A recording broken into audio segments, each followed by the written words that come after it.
Fox Sports. We are Baltimore. We are Ohio.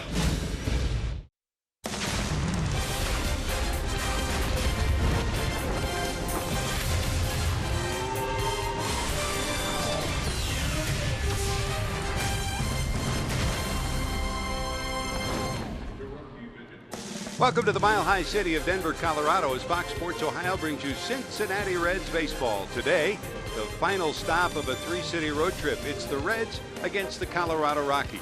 And on this day, we celebrate, of course, Memorial Day. And we hope you take a moment this afternoon to celebrate not just this day, but to remember those who've given their lives, those that have given so much that we can enjoy this holiday in this great land of ours. Hi, hello, and welcome to Denver, everyone. Along with the crafty left-hander Chris Welch and Jim Day, I'm George Grant. The Reds hopeful to get some momentum going on this final stop of the three-leg road trip. And, Chris, the guy they give the ball to is giving them momentum. Well, you're right about that, George, and what a surprise it was because the Reds picked him up early in the year off the waiver wire. Dan Straley is his name. They put him in the bullpen. Then they gave him a few starts, and little by little, Straley's getting better and better and better, and peaked off last time at 11 strikeouts against the Los Angeles Dodgers. The interesting thing about this particular game, we're going to see a lot of off-speed pitches here, but he used his fastball more in that game against the Dodgers than he did any previous game all year long. He threw 60 of his pitches this fastball, so I got a figure for a guy that really tops out about 91 miles an hour, but he believes in his arm. He's going to do that again here today. Well, the big guy, Nolan Arenado's not in the lineup today, but Charlie Blackmon, Carlos Gonzalez, and Trevor Story sure have been putting up some offensive numbers this year, Chris. Well, home runs is the theme here at Coors Field. If you've never been here, you know that immediately upon stepping in. And what you don't want to see is Blackmon hot, Gonzalez hot, and he is very hot, and Trevor Story hit his 14th home run yesterday. So these guys pack some wallop, there's no question about it. Memo to Dan Straley, keep the ball down. Memo to Dan Straley, too. He's going to face his opponent on the mound, a guy who pitched pretty well against the Reds last month. You know, he's a guy that's going to pitch very much like Dan Straley. He relies on his changeup against left-handers, fastball and slider against right-handers. He's not overpowering. He may throw a couple of miles an hour harder than Dan Straley, but very much the same type of approach. So we've got a pretty good matchup here this afternoon. Pretty good matchup, great day for baseball, and we hope you take a moment to celebrate this great land of ours today. When we return, we'll honor America here on this Memorial Day in Denver on Fox Sports Ohio.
This Memorial Day, Fox Sports honors our fallen warriors.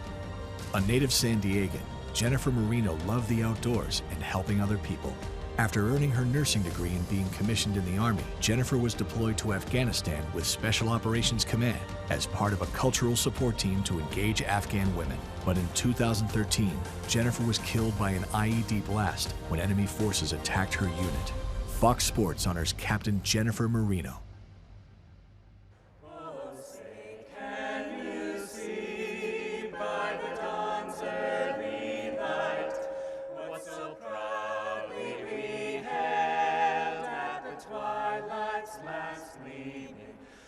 Broad stripes and bright stars through the perilous fight.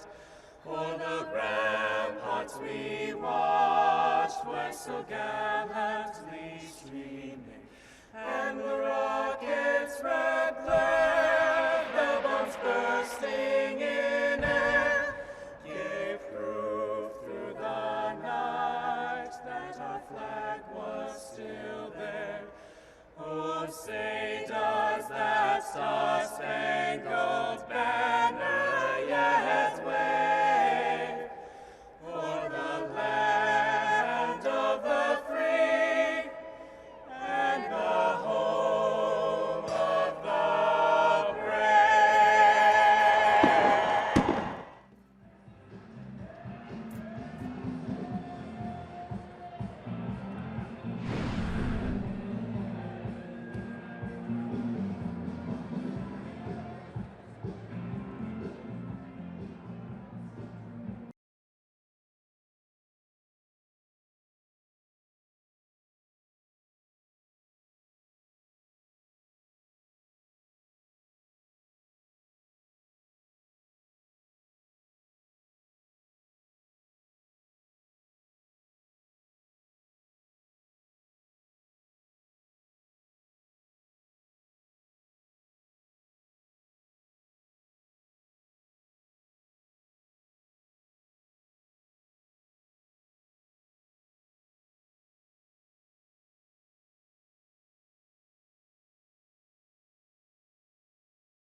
Ohio is brought to you by Chevy. Check out their award-winning lineup only at your Tri-State Chevy dealer. By Cincinnati USA Regional Tourism Network. Stay close to CincinnatiUSA.com. And by Skyline Chili. Feeling good? It's Skyline time.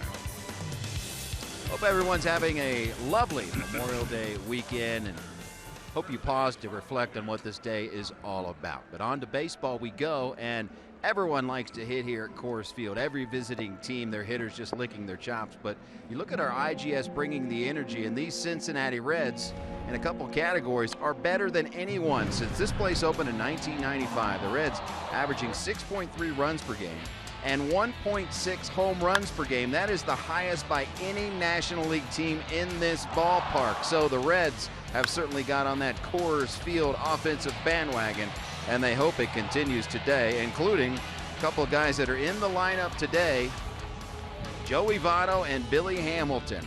Highest of any National League park. Votto's 361 average, 12 home runs, 26 runs driven in. And Hamilton, look at his numbers, 355. Love seeing that out of Billy. And he scored 6 runs in 7 games. Reds would love to play a little Billy ball, and would love to see Votto get it cranked up as we crank it upstairs to the guys that will call the game, George Grand and Chris Welsh. Thanks, JD. Love your tie. Good job as usual, both with the voice and with the attire. Resplendent as usual. JD will be filling us in as this day continues here at Coors Field. Billy Hamilton and the rest of the Reds loosening up for a very bright, beautiful start to today's ball game. They are expecting some thunderstorms later in the afternoon, but hopefully we'll get it in here. Chris, it's always great to come to town. Very little humidity here in Denver. Well, you know, the air just feels fresh here in the summertime here. The Reds were here at exactly the same time last year over Memorial Day. Beautiful weather in the 70s. You know, you can't complain about that unless, of course, you've got to toe the rubber on that mound. That's when that nice, thin, dry air begins to feel oppressive instead of something that is very more refreshing. You pitched here in Denver, of course, in the minor leagues, and you talk about no humidity. It's nice to watch a game, but what challenge does that bring to you as a pitcher? The worst thing about pitching here, there are 2 things, actually. Number 1 is keeping the ball moist enough to get a good grip on it. And then number 2, of course, is that your breaking ball has a tendency to roll up there rather than really bite, because there's no humidity in the air to grab the seams and the spin and really make that breaking ball snap. The other part of keeping the ball, you know, wet enough to feel like you get a good grip on it. In humidity, you know, all you got to do is brush your arm or your forehead, you get a little sweat, and you put it on the baseball. Here, it's more difficult. I tell you, when the Reds had a AAA franchise here, and I pitched here for a little bit of them early in the year, I used to wet my uniform down, take a cup of water, pour it over my shoulders, and just kind of let my uniform get wet. And that way I would at least be able to go to my uniform, then to the rosin bag, and get a little grip on that baseball. There's Chad Bettis ready to get to work against this Reds lineup that Brian Price will send out there today for the first of 4. Zach Cozart will lead it off. He's in at 289. Joey Votto, with an outstanding career average here in Denver, hopes to bump up his current average at 207. Brandon Phillips, the ankle's okay. Tested it before the game today, and he's in there. Jay Bruce, who homered against Bettis back in Cincinnati a month ago. So did Duvall. It's behind him. Suarez trying to end that 0 for 27 string. Billy Hamilton, Tucker Barnhart, and Dan Straley on the mound. On the mound for the Colorado Rockies, the 27-year-old native of Texas, out of Texas Tech, Chad Bettis. Well, he's had parts of 4 seasons in the major leagues, including this year, 2006. He seems to be getting better and better every year. He's 1 game under 500 as his career record, 1 game over this year. Earned run averages here are always going to be inflated because you're pitching in a place that is more hitter friendly than anywhere. But Bettis this year has figured out, I think, a formula that is necessary for success. Throwing a lot more strikes here in Denver. Ready to go against Zach Cozart. First pitch swinging, hit pretty good deep to left, going back, gonna be gone. What a way to start this Memorial Day with a ignited blast in his own right. Zach Cozart delivers his 6th homer, and the Reds have a quick 1-0 lead. It was the home run that did in Bettis in Cincinnati. Gave up a homer to Bruce and a homer to Duvall, and here's one off the bat of Zach Cozart, Chris. Well, you know, Zach Cozart is a guy that's not going to wait around to try to take a walk as a leadoff hitter. He has swung at the first pitch and the first part of the game more than just about anybody in the league, and he gets the first pitch there and drives it out of here. A no-doubter way back there. Not a bad way to start the smiling scoreboard going here in Denver. 1-0 Cincinnati, and here comes Joey. Votto in at 207, 7 homers and 22 knocked in. Overall, he was 0 for 2 against Bettis at their matchup back home in Cincinnati in April. Here in this ballpark, 361, 3 homers and 14 knocked in. Well, believe it or not, that was the first home run that Chad Bettis has given up here at Coors Field all year long. So he's figured out a way to keep the ball in the ballpark until he faces Zach Cozart. That's a strike, says Mike Winters. He's the home plate umpire. Mark Wegner's down at first. Veteran Marty Foster's at second, and Ryan Blackney is your third base umpire for today. This one hit hard down to the right side. LeMahieu has it, and that'll take care of Joey. There's one away.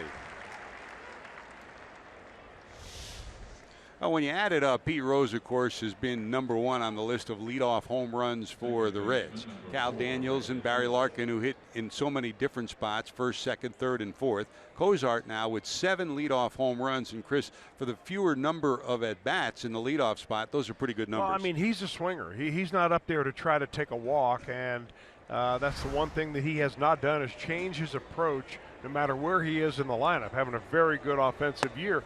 And the timing of that home run is very important, too, because he's been slumping a little bit the last few games, and maybe that'll get him back going again. Kind of reminds us of Lance Johnson. Remember, he used to tell us, I'm a leadoff swinger, not a leadoff walker. Exactly. Here's Brandon at 254. He slaps this one out of play on the right side. 6 homers and 22 knocked in. So Cozart gives the Reds an early lead. And when you left Milwaukee last night, Chris, did you think that Phillips would be in the lineup today? Well, you know, he stayed in the game after he injured his ankle yesterday trying to make a catch on a foul ball. He made the catch, by the way, and he stayed in the game. He didn't really limp later on. I saw him getting off the plane last night. He wasn't limping too badly, so evidently the pain had subsided and he's able to pretty much be back to normal. There's the 1-2, spoiled again by Phillips. Here's another look at yesterday's play. Originally, it looked really bad. I mean, he went over to the side here, and this is a concrete structure that has a little bit of a padding on it. He went right into it with his left foot, especially, and that left ankle is the one that got the brunt of it. So bounce down to first. Mark Reynolds will glove it, tap the bag, and there's 2 away. Check your Rockies defense, sponsored by Ford. Gerardo Parras in left. Charlie Blackmon outstanding offensively and defensively. He's the center field. And Carlos Gonzalez over and right. The day off today for Arenado, so Daniel Descalzo will get the start at third. Story, LeMahieu, and Reynolds across the infield. And Dustin Garneau, the catcher behind the plate. Well, here's Jay. He's in at 262, 9 homers, 31 knocked in. He also homered off Bettis. That was back in Cincinnati. In his career, 5 homers and 15 knocked in here at Coors Field.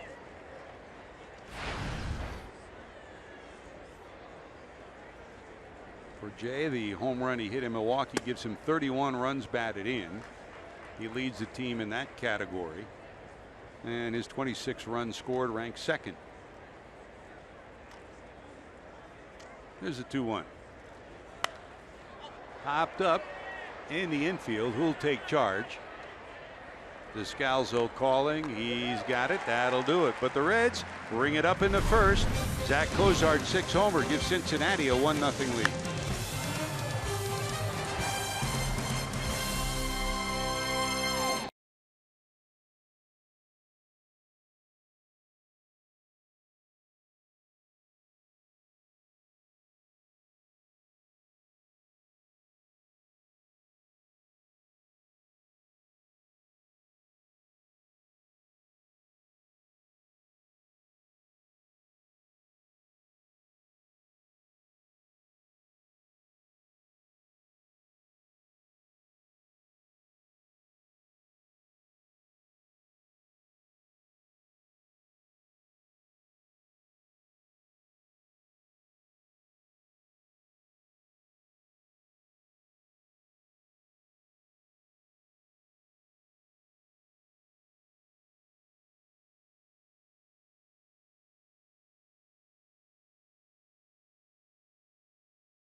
Off this lineup for Walt Weiss, the fourth-year manager of the Colorado Rockies. This is the way he penciled it in. Blackman in the leadoff spot. DJ LeMahieu bats second. Carlos Gonzalez has been on a hot streak. Hits in the number 3 spot. He's hit in 7 straight. Mark Reynolds, power in the 4 spot.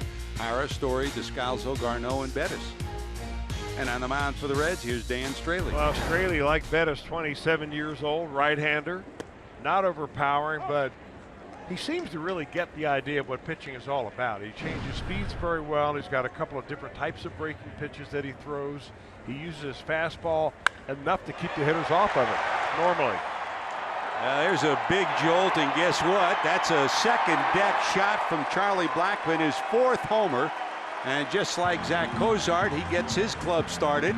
And we're back even Steven. So for Blackman, homer number 4, run batted in number 20. And we're back tied at 1.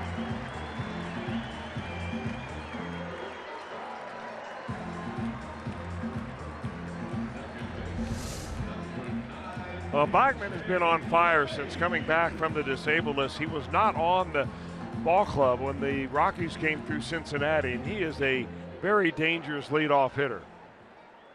And he shows you why right there with one swing of the bat, an upper deck job. Not your prototypical leadoff hitter, but boy, he's done a good job for Walt Weiss in that spot. Well, he's extremely hot right now. I mean, he now has a string of 25 straight games in which he's reached base. And here's DJ LeMahieu in at 301, 2 homers, 15 knocked in. This Colorado Rockies team, as usual, always a strong offensive juggernaut here. They are 3rd in the league in hitting at 272 in average, 6th in home runs.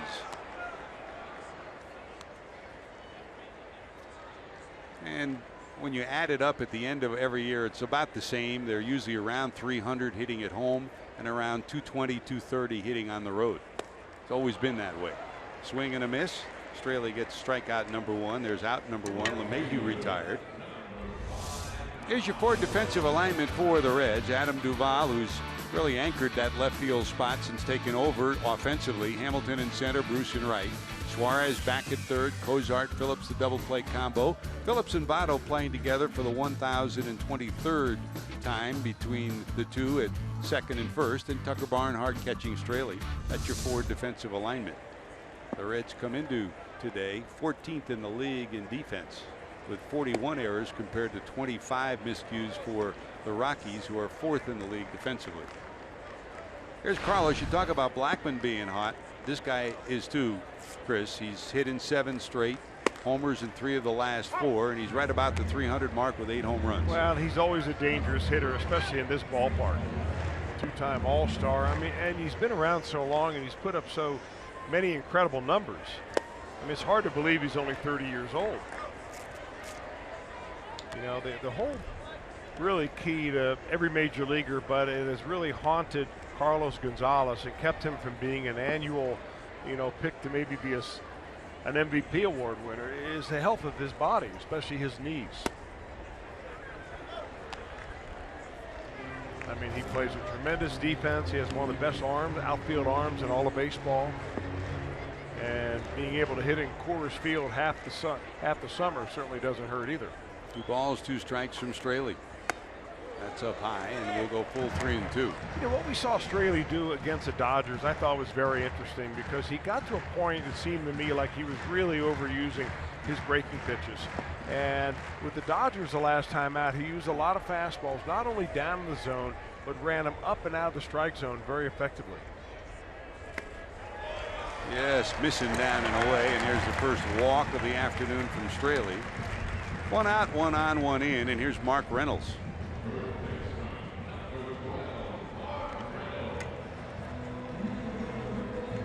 Reynolds keeps moving around, signing 1-year contracts the last 4 years running. Last year with the Cardinals, he played more first base than he ever has, and this year he's really been a force down at first. Defensively, he's been outstanding. His average right around 300.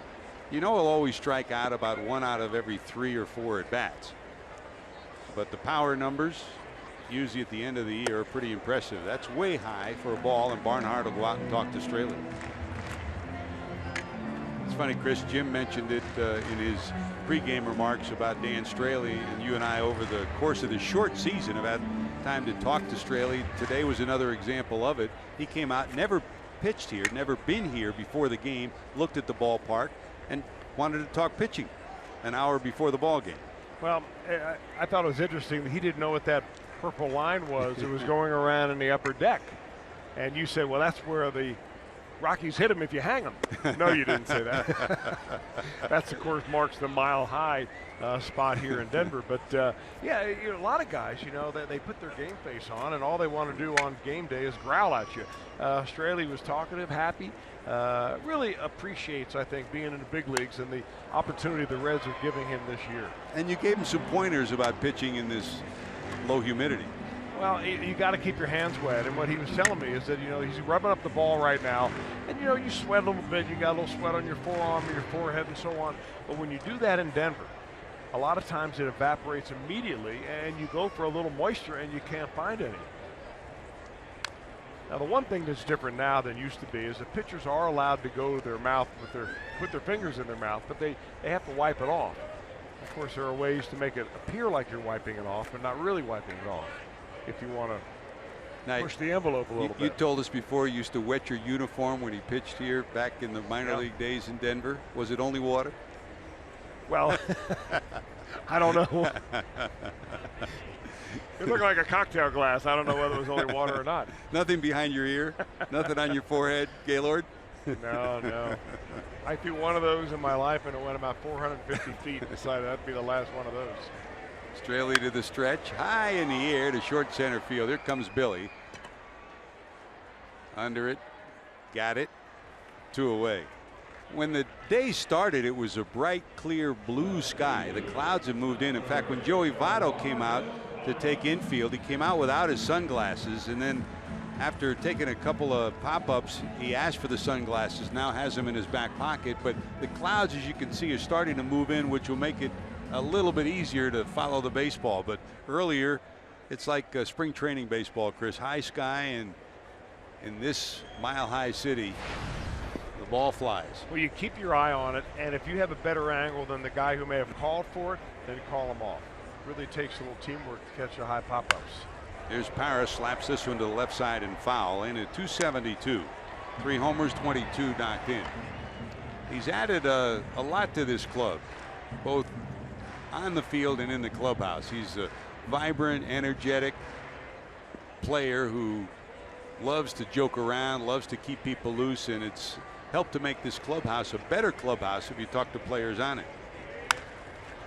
2 hopper down to Phillips. Brandon will gobble it up, and that'll do it. So we're even Steven. Zach Cozart matched by Charlie Blackmon. 2 leadoff homers. Bettis goes back to the mound.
Brought to you by Elk and Elk. This has been a tough place for the Reds to play since 2002. 13-31 at .295 winning percentage. That's the lowest win percentage at any National League park. And on the flip side, the Rockies, that's their best winning percentage versus any National League team. Reds are coming here earlier, and there's one to center field, which will stay in the park. Reds have been coming here, it seems like forever, George and Chris, that the Reds were coming here in September, year after year after year, and that's when the Rockies were getting it cranked up as a team, but coming here a little earlier this year.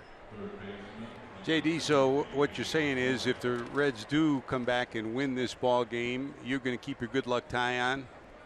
We have to keep that tie going if it works today. Hey, even if it doesn't work today, wearing these stars and stripes proudly today. Can't be bad, can it? Fly ball out. Duvall retired. Nice play by Blackman. And here's Suarez at 218, 9 homers, 26 knocked in. Chris, what can you, as you've been watching him this last week, is there anything you can explain for the funk that he's in? Well, you know, George, they've got very smart people working on it with him. Don Long's a good hitting coach, and Tony Jaramillo has been helping him. And I think for the most part, it's keeping your head still and staying behind the baseball. And as simple as that sounds, that's really what it boils down to. Sometimes guys, when they get into a slump, they have to worry about not worry about all the instruction. Don't worry about where your head is, your hands are, where your stride is, or anything. Just see the ball and hit the ball. Take it back to when you were a kid.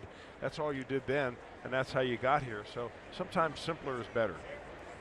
2 away, Suarez grounds out, and here's Billy Hamilton at 227, a homer, 5 knocked in. His .355 average here against the Rockies in Denver is the second best career average that he has against any team in the National League. In tight is Descalzo at third, guarding against a possible bunt. Shows bunt, holds on it. 2-0.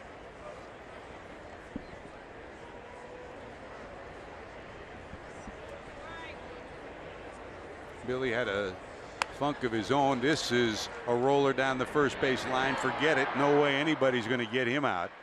And that's a perfect spot for the kind of speed that Billy Hamilton has, Chris. It's almost indefensible. Well, you're right about that. I mean, if he puts it in this spot, even against a right-hander who falls a little bit towards first base, forget about it. The only way you're going to defend that is if you play your second baseman way in. And Hamilton takes advantage of a nice defensive alignment for him and bunts it, then he runs and not even play at first base. We've talked about it so many times. As a great example, he bunted, then he ran. And that's you brought it up a number of times, not just this year, but last year. And it's something that Don Long's been working with him. Billy Hatcher's talked to him about it. You got to get the ball down first. Well, you know, for fast guys, though, they're so used to running that they want to run before they get it down. And I think that advice you just mentioned is good for, you know, bunting for a base hit, or especially, of course, bunting for a sacrifice bunt. Here's Barnhart at 237, 0 for 2 against Bettis in their matchups back in Cincinnati when the Reds took 2 out of 3. There goes Billy. Here comes the throw in the dirt into center. Billy will hold on the brakes. Good job by LeMahieu. Boy, he, with a left-handed batter up, he was pulled towards 2 steps towards the hole. He still got there to prevent Hamilton from going to third. It's one of those plays that if Trevor Story's able to glove that quick one hopper, he's got a chance of putting the tag down. So that's why he tried to olay it there rather than get his body in front of it and block it. But it is a good hustle by LeMahieu to keep that ball from getting into the outfield and letting Hamilton go to third. So Billy in scoring position for Barnhart. For Billy, that's his 10th stolen base. For the fellow who finished second in the league last year with 57 stolen bases, 1 behind D. Gordon. And the guy in center field, Charlie Blackman, finished 3rd in the league last year with 43 stolen bases. Story trying to keep Hamilton as close as he can. Really doesn't make much of a difference with the deep outfield here. Any base hit, Billy will score easily.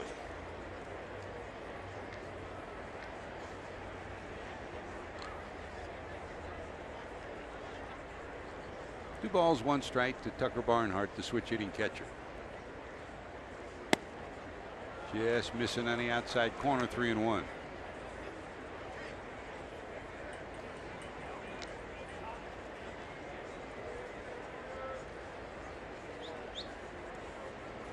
And now they're going to go ahead and walk Tucker Barnhart because they've got the pitcher Dan Straley up next. So it'll go as an intentional free pass. Puts runners at first and second, and here comes Straley looking for his first hit of the year. The Reds, with the exception of Brandon Finnegan, have struggled at the plate with their pitchers, especially their starting pitcher. Actually, Dan Straley's looking for his first hit in 5 years. You had to bring that up, didn't you? Actually, or his entire career. Of course, he spent the first few years of his career with the Oakland A's. Not fair. One of the things we talked about in that chat before the game as he left, I said 3 at-bats today. A sacrifice, a base hit, and if you're in for 3 at-bats, you know you're into the 7th, right? You better believe it. No balls, 1 strike. A little tardy on that. Well, this is where, I mean, really, if you're Dan Straley, you put a little Joey Votto to action here. Choke up as much as Votto, bend down, just try to make contact. Punch that ball anywhere. Breaking ball got him. That's a strikeout. So the Reds will strand a pair. We're still tied at 1. Going to the bottom of 2. Trevor Story will lead it off.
It doesn't help by trying to shrink the zone and make perfect pitches. Get a high pitch count early in the game, let the hitter see a lot of pitches. It doesn't play to the advantage of the pitcher to pitch a defensive type of approach. You've got to be aggressive. You've got to be able to utilize the inside part of the plate.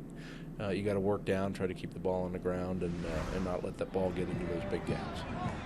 And that's pitching expert Brian Price giving his advice at Dan Straley, who's never pitched here at Coors Field. And guys, I said in the pregame, one of the most inquisitive pitchers you'll ever see. He not only talked to you guys, but he was going up and down the clubhouse asking pitchers, hey, what do you think the best pitch to throw is? Particularly the guys that have pitched here. What's your best pitch?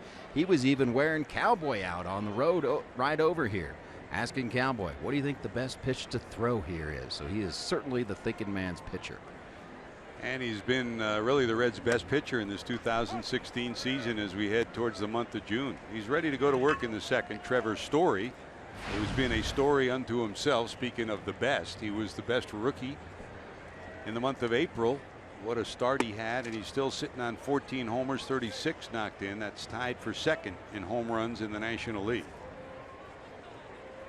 And this was a guy, remember, that didn't have a job when the winter started. Jose Reyes was the starting shortstop. Reyes was suspended, and now that suspension finally has an end date to it. He will be back and activated in June. Right now he's going through rehab and minor league games, and once he does return after what amounts to a 3-month suspension, the Rockies will have a decision to make, but Story is their starting shortstop, and there's strikeout. He will strike out a few times, Chris, but you talk to Walt Weiss and you talk to the hitting instructor Blake Doyle of the Rockies. They've been so pleased with everything he's done this year. Well, pleased and patient. Obviously, they're very pleased because of the home run binge he went on right from the very onset of the season. But they figure that as he gets more playing time, those strikeouts will begin to diminish a little bit.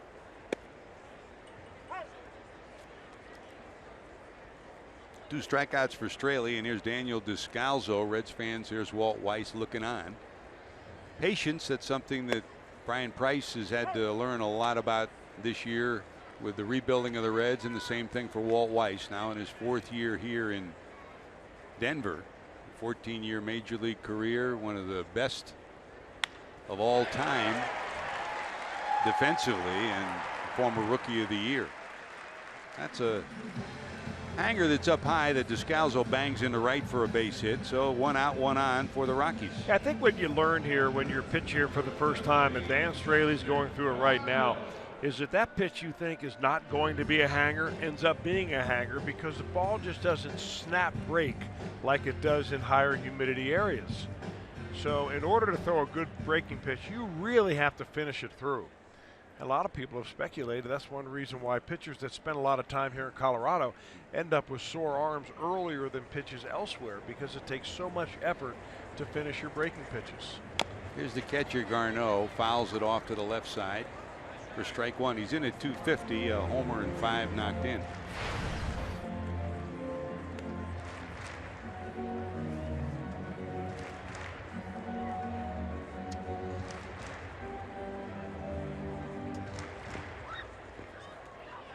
Nick Hundley's on the 15-day disabled list with a left oblique strain, so Garneau's had a chance to become the starting catcher here while Hundley's sidelined. That's in for a ball.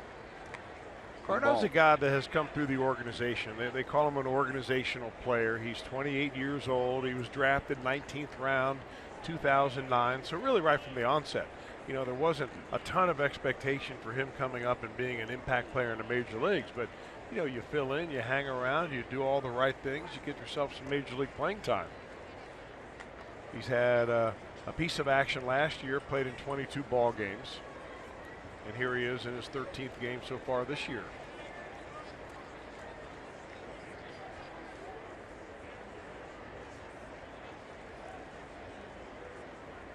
Descalzo, good base runner, average speed on the base pass, not a base stealer. This one ripped into left. That's a base hit. Takes a big high hop in front of Duval, so it's 1st and 2nd with 1 away.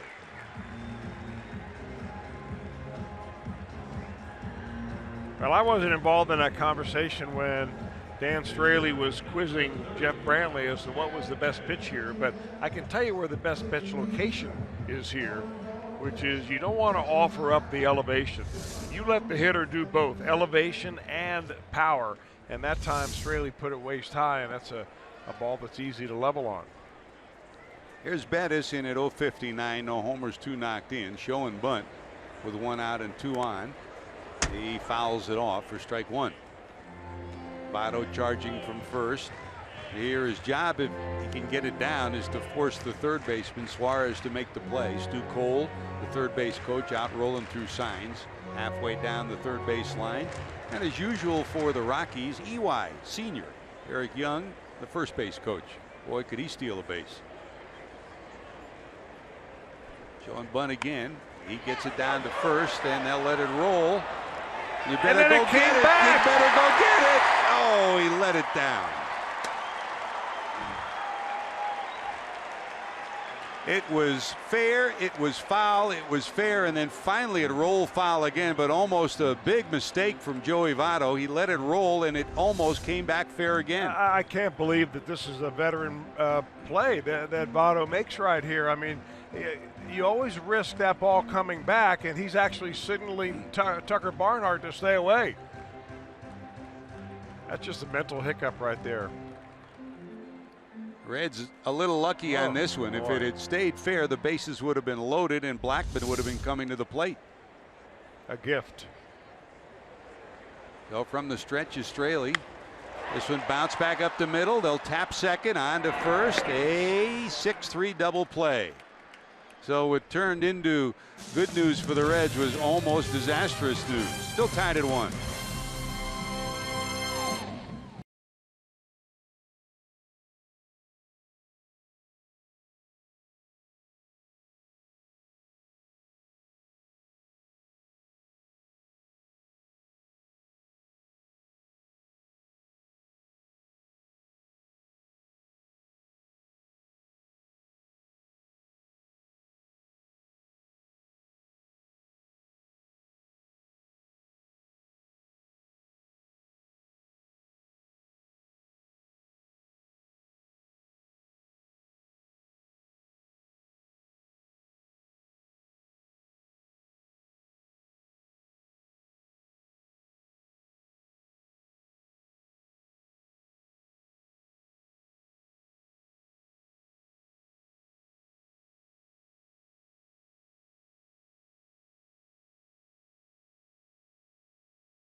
Dual performers of the day, the lowest opponent's batting average against 1 through 4 hitters, and you got 2 guys on that top 6 list, Chris, Dan Straley and Chad Bettis today. And pretty impressive, really, because of course the first 4 hitters in the lineup are usually the best 4 hitters in the lineup, and if you're Dan Straley and you're holding them to an average of under 200, or Bettis right around 200, you are doing a terrific job in putting your team in a position to win. Well, that has worked so far for Straley, worked so far for Bettis, with one exception today, and that is Cozart, a leadoff homer, and Blackman, a leadoff homer. Well, those are going to happen here. You know, those are the kind of things that, you know, you shake off. You don't worry about it at Coors Field. What you don't want to do is walk the batter in front of that home run. Here's Cozart, first pitch swing, and he homered, his 7th leadoff home run to give the Reds a 1-0 lead in the first. And Chris, we're not really sure yet, but there's a bloop into right. Carlos Gonzalez is there. He'll haul it in for the first out here in the 3rd. But Dan Straley has had blister problems in the past, and he gutted it through that game in Philadelphia where he won against the Phillies. And in between innings, he and Steve Bauman, the Reds trainer, taking a look at that hand, and it's something he's going to kind of keep an eye on, huh? Well, you know, you never really know when it's going to crop up. And the worst kind of blister that you have is when you put so much pressure on the end of your finger that the fingernail presses and makes the blister like on the side of the end of your finger. It's like a blood blister. Yeah, we'll keep an eye on it for you. It's not the kind of blister you get when, you know, you wear a new pair of shoes and you go out hiking. It's more of a pressure blister than a friction blister. There's Joey, bounced to second, first time up. They overshift against him. And it's hard to explain, but it's almost at times when you play in this altitude, it's almost like you're holding a pool ball. I mean, the ball just feels not like a baseball. It feels hard. It doesn't feel soft. So you have to put more pressure on it.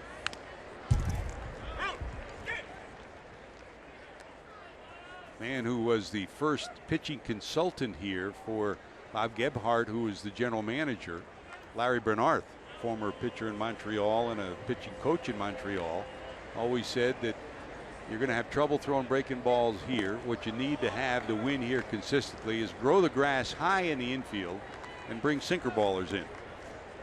And that's what he tried to load up with early in the years. This infield you're seeing is a brand new infield. When the Rockies went on the road, they had that NHL hockey game here back in January, and they resodded the whole field, and then had some high school games earlier in the year, and the infield got chewed up, so they resodded it a second time in 2016.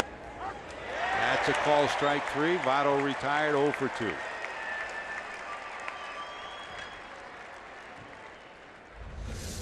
Bettis thought he got a fastball on the corner. Votto thought it was ball 4. And not much movement on the glove by Dustin Garneau, right on the spot for Bettis. 2 away, second strikeout for Bettis, and here comes Phillips, who bounced to first in the first inning.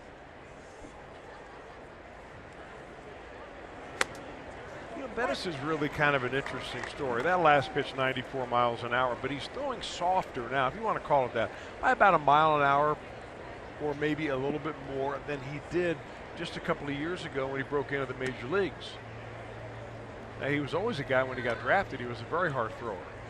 But I think what he's finding is a little bit more success when you throttle back a little bit to about 90% effort and then save it when you need it. What he's done at Coors Field this year is really no secret. He has been very good at keeping runners off the base paths by giving away free walks.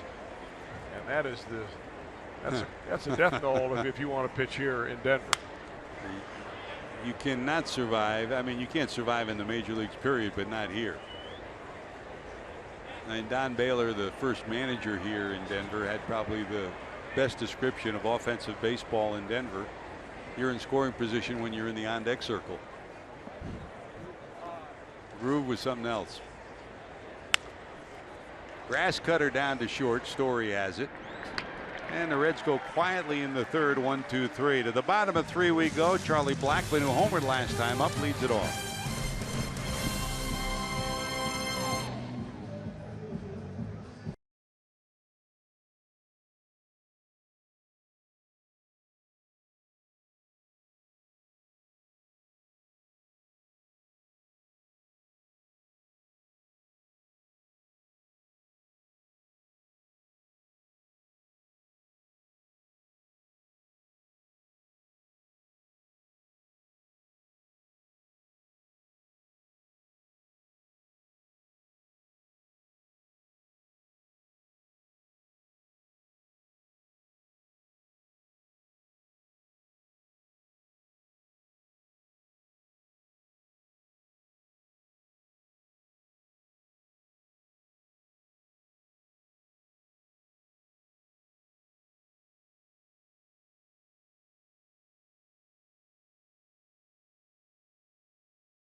With the MLB.com at-bat app. Stay up to the moment at any moment with game day, live game video highlights, StatCast news, and a whole lot more. Download MLB.com at-bat, the #1 app for live baseball on your phone and on your tablet. We go to the bottom of 3. 1-1 ball game. Charlie Blackmon steps in. He homered bottom of the first. 14 career leadoff homers now for Blackmon. That tied the game at 1 after Cozart had homered to lead off the first for the Reds. Dribbled back right to the mound. Straley has it. 1 away. Blackmon retired. And that'll bring up DJ LeMahieu, who struck out first time up. Oh, Rick Stowe taking the week off on this road trip, so Josh Stewart is taking care of the Reds clubhouse. Chris, you like these unis that the Reds are wearing? I actually do like them, George. I don't think, have we ever seen them before, or do we only see them every once in a while? Pretty nice. Good lettering. The hats, these are going to be popular. Those hats are going to be big time, huh? This one looped to left. Duval coming in, got it. Well, the only problem with the hats is they're such good camouflage that if you set them down, you may never find them again. When you go walking for your walks in the woods.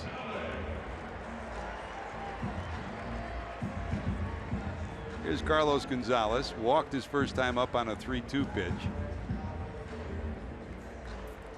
Carlos Gonzalez and Troy Tulowitzki were pretty good friends when the two were here, but they were just they came from different angles, and you kind of get the feeling in talking to Carlos this year that he's more relaxed, that he now is the elder statesman on this club. He's now the guy that everyone looks to, and he's taken a more vocal role of leadership on this ball club. Looks very comfortable, and you mentioned it, Chris, the knee injury robbed him a year, more than a year, and sometimes it takes you 2 years. Ask Jay Bruce. It takes you 2 years to come back from a knee injury. He said before the game that this is the best he's felt physically in a long time. Well, he stands about as far away from the plate as you will see any hitter stand. And I mean, he is a guy that really wants to get his arms extended. He does not have a short swing. He's got a very fast and powerful swing. 2 balls, 1 strike.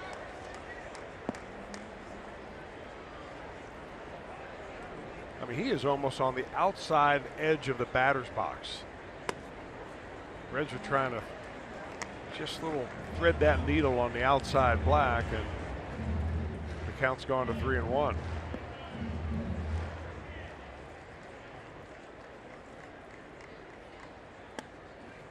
That's in there for a strike. So second consecutive at bat. He'll go full 3 balls, 2 strikes.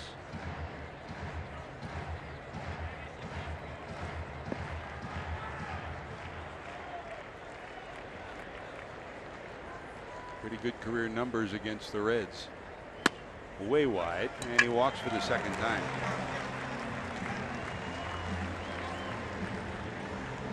Early in his career, you'd pencil him in for 20 stolen bases. He hasn't stolen 20 since the 2012 season with the knee difficulties that he's had. The guy next to him, Eric Young, was the architect of the stolen base here in the early years at Denver. Boy, Chris, we still remember coming here in the early 90s when they were at Mile High Stadium. Very first at bat for EY in their first home game. He had a leadoff home run, brought the house down, over 50,000 on hand. This one blooped into right. Playing deep is Bruce. Will he get there? He won't. It'll be first and third. There is the dilemma of the outfield here. You've got a guy that can hit the ball a long way in Mark Reynolds, so you got to play deep. And probably, even though they say the balls go far here, far more hits drop in front of outfielders than behind them. Well, I think you're right, and that's really the unknown factor of being a great offensive ballpark. There's so much green space between infield and outfield, and Reynolds just drops a little sand wedge right. It even has a little backup, or close to it. There it backs up on Brandon Phillips on the second hop. So first and third, and here's Parra, who bounced out first time up.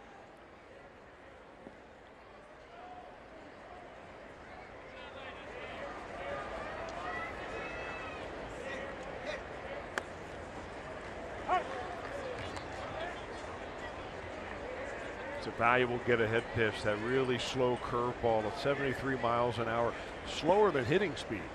Most hitters, especially fastball hitters, and Parra is one of those. And Parra, an outstanding bunter, even in an odd situation like this. Don't rule out that possibility. Uh-oh, this one drilled deep to right, looking up off the top of the wall. 1 run will score. Reynolds will go to third, and it's going to be first and third. He drilled that one about 8 feet up on the wall and right. Missed a 3-run homer by about 5 feet, and it's 2-1 Rockies. You know, funny, even though Parra hit that ball so hard coming off the bat, and it was pretty much grooved in his wheelhouse, he doesn't get any more for that than Mark Reynolds did by just dumping it right over the second baseman's head. All this ball needed was a little bit more altitude. Good job by Bruce to get the ball in quickly to hold him to 1. So it's first and third. Still 2 outs, and here comes Trevor Story, who struck out first time up.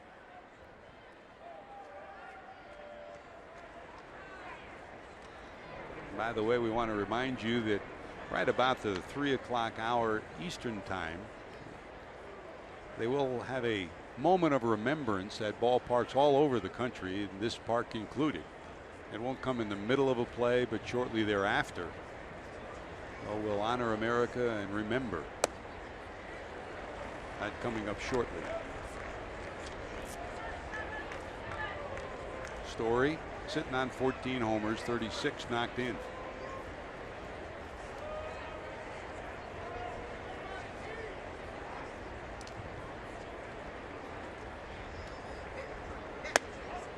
Fastball missing up high, 2-0.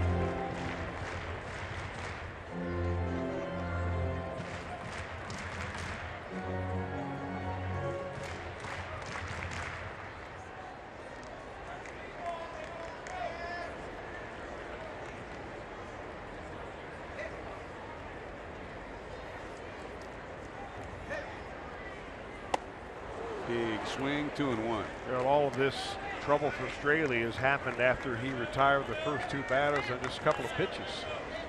And oh, those walks. Gonzalez, a 2-out walk, started it. Reynolds off third, Parra off first.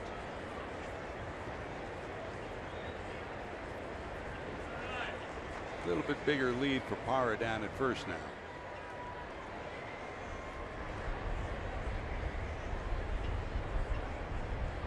Not going. Breaking ball wide. And it's 3-1.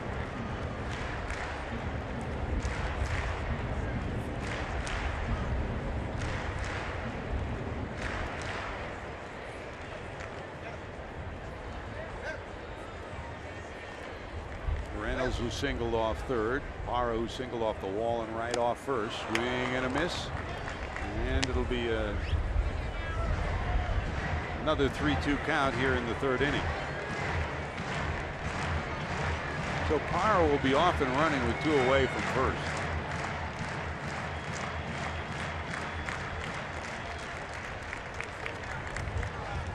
This is where you can take an inside. If you think that guy's running on this, why would a pitcher make an inside move and throw him to second base? Runner going. There's ball 4. Well, the bases will be loaded here in the third. 1 run already in. Daniel Descalzo due to come in. Major League Baseball and the Colorado Rockies are proud to once again participate in the national moment of remembrance as we pause to remember the brave men and women who made the ultimate sacrifice in service of our country. We ask that you please join us now in this moment of silence as a collective, unified expression of gratitude to the heroes who lost their lives while protecting the freedoms we enjoy today.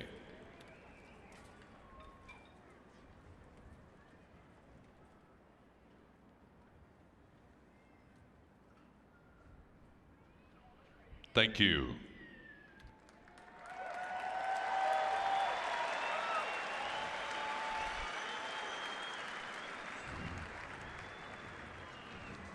That moment of remembrance. A pause here in Denver in the third to reset the scene for you. The Colorado Rockies, after 2 were out, had a walk to Carlos Gonzalez. A single by Mark Reynolds put runners at first and third. Parra's single made it 2-1. Trevor Story then walks to load the bases.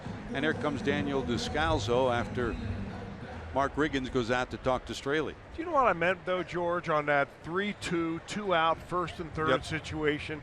Why a pitcher wouldn't lift his leg, do an inside spin move to second base, dish it off to the second baseman or the shortstop, because you're not throwing to an unoccupied base. You're throwing to a base where the runner is running, and then you buy yourself an out right there. Why don't we see that play ever? Good question. Good point. They're loaded. That's down and away for a ball. 1 ball, 1 strike to Descalzo. Single to right first time up. He hit a breaking ball that hung way out over the plate. He banged it into right for a base hit. You can tell the wind changing and the weather changing a bit. You can see some of the hot dog wrappers flying around the ballpark, and the wind changing dramatically right now. It's blowing in for the first time. It's similar to the way it sometimes is early in the year. Right now the wind blowing straight in from left and center.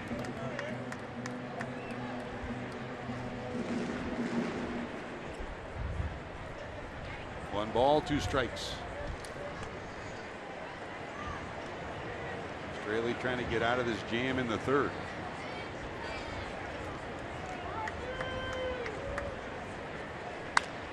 Hit hard, but fouled on the first base line by Descalso.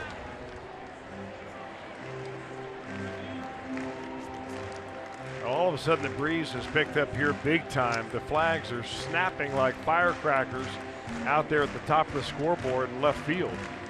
The wind is blowing in as hard as you'll ever see it here. So if there's ever a time you needed a long fly ball out, this would do it. 1 ball, 2 strikes. Barnhart rolls through the signs a second time, and Straley's ready to deliver. Just hanging in there is Descalso. That's a save the at bat kind of swing. Descalso, a pain in the neck, Chris, when he was with the Cardinals. He, time and time again, came up with big hits or big defensive plays to help the Redbirds win key games in their march to division titles. You know, he's etched himself out a very nice major league career. Most all of it, as you said, with the Cardinals. Never really a full-time player. Always a guy, though, that just was never short on effort.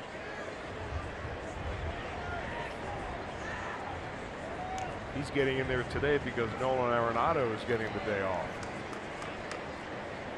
Paul Weiss kind of giving each of his starters a day off. They're going 17 straight days with a ball game without a day off. And they had a very torturous road trip just prior to this homestand. So just picking a day here or there to give each of the regulars a day off. Today was Arenado's day off. He'll be back in the lineup tomorrow. I'm sure John Moscott will be happy about that. Yeah. Who was the one guy that there was way more than one. We don't have enough time to go through them all. It's Chris Welsh's hit list. The top 100 on the Billboard charts. Here's the 1-2. Missing up high. Now, the other thing that Coors Field can do to you is wear you out. And here we are still early in the ballgame in the third inning, an inning which started with 2 quick outs. This is the 25th pitch of this inning for Dan Straley. Rip, base hit. This will score 1. Rounding third, coming to the plate will be the second run. They're going to send another run. They got a shot at him at the plate. Here comes the throw, not in time. It kicks away. It's a 3-run double for Daniel Descalso, and just like that, the Rockies take a 5-1 lead.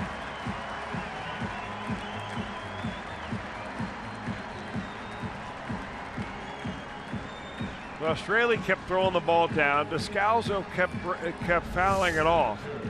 And he goes right down there again. And that's not that bad of a pitch. I mean, sometimes you make a pitcher's pitch and a batter just gets the best of you. So Descalso, a 3-run double here in the third. He's sitting at second. And the 8th batter of the inning, the catcher Dustin Garneau, to the plate.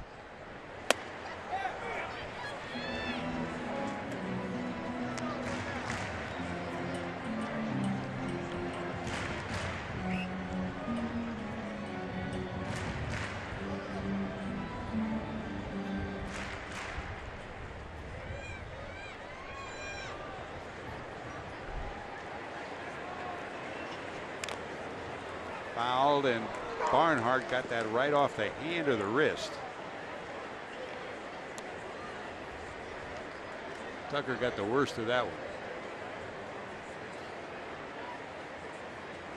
He got beat up a little bit in yesterday's ball game. Tucker did on a pitch that was fouled off, and I thought it got him somewhere on the arm. I didn't get a chance to talk to him after the game. That one definitely looked like got him on the forearm. Ball and a strike to Garneau, who singled to left first time up. Hopped up, and it'll be in the seats behind the first base dugout.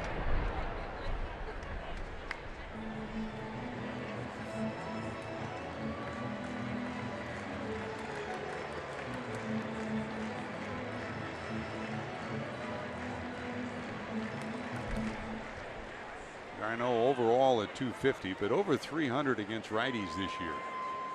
305 coming into today.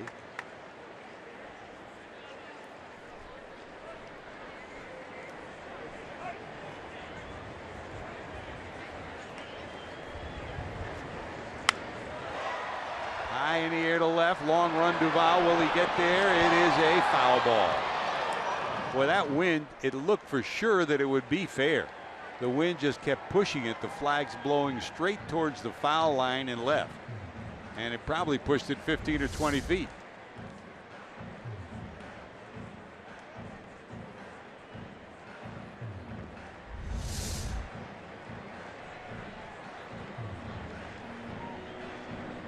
They'll try it again. 1 ball, 2 strikes.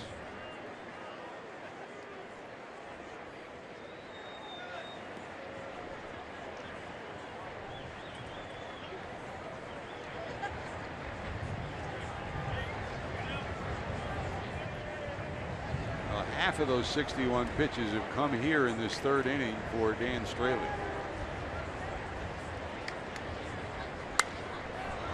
High in the air. The wind will play havoc with this one. Here comes Bruce, long run, and he gets there in fair territory. 8 come to the plate in the 3rd. Descalzo's 3-run double gives the Rockies a 5-1 lead.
Reds baseball on Fox Sports Ohio is being brought to you by USAA. For those who gave everything that we may breathe free, we honor you. And we hope you take some time out on this 2016 Memorial Day to honor those who continue to serve and who have given so much so that we can celebrate this great land of ours. Hope you're with us for our pregame ceremonies and our national anthem. And hope you take some time out on your own on this weekend to reflect in your own way on what this day means to you. Here's Jay, looping line drive down the right field line. It's going to be one hop against the wall. Bruce around first, going to second. He'll cruise in with a 2-base hit, and the Reds have the leadoff hitter in scoring position in the 4th. Bruce popped up first time up. He's 1 for 2. I don't think we gave enough credit really to Jay Bruce for the catch he made to end last inning, but we'll credit him for this little double off a slider down and in. I mean, he just drops the bat head and hits that ball fairly hard all the way to the wall. He just looks so much more relaxed at the plate, less fidgety, less jittery up there, just kind of steps up there in a much more calm fashion and doing a whole lot more damage.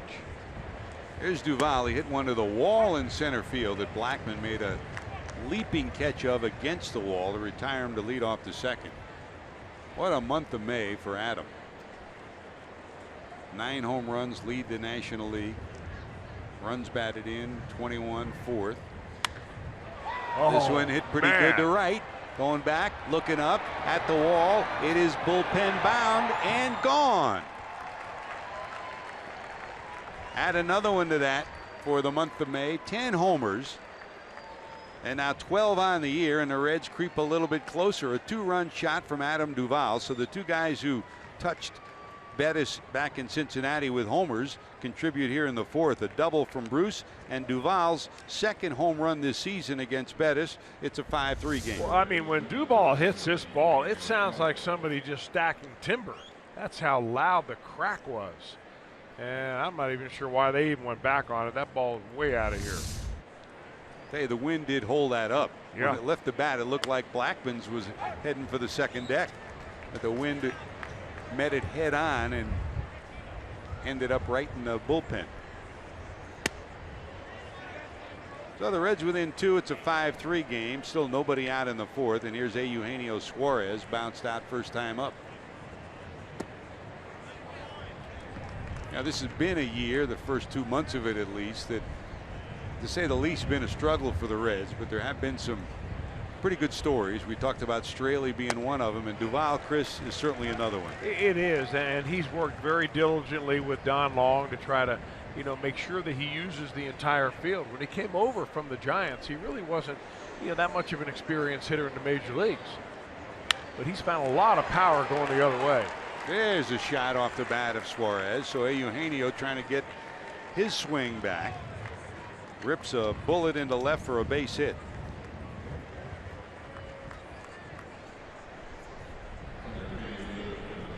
Yeah, he breaks a streak that he'd like to forget about, and from now on it is forgotten about.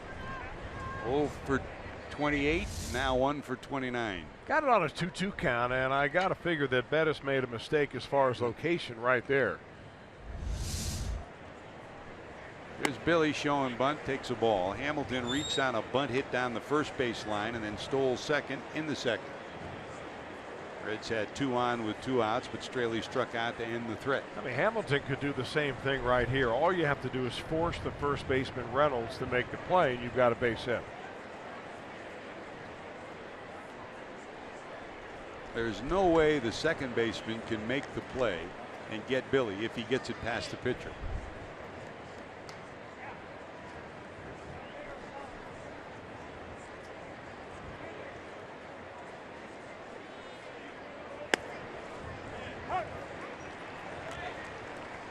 Tim Raines always told Delino DeShields in these situations, judge the second baseman. Don't worry about anybody else. If you think you can get it to the right side and beat the second baseman, there's no way they're going to get you. And Delino's told Billy the same thing. That misses wide. 2-1. Steps out, takes a long look at Billy Hatcher, rolls through some signs in the third base coach's box. Freddie Benavidez down at first reaffirms that sign for Suarez. Trying to nip that outside corner, misses again, and it's 3-1.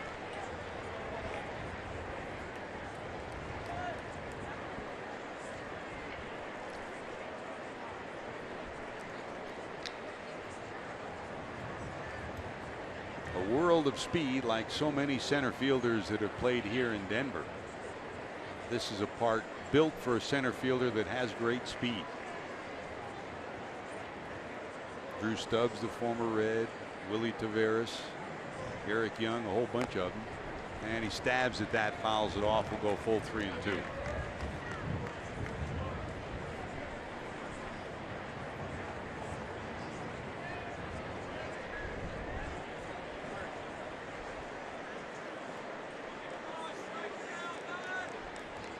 clouds rolling in over the ballpark in downtown Denver. That's a blue pin to the left, a base hit.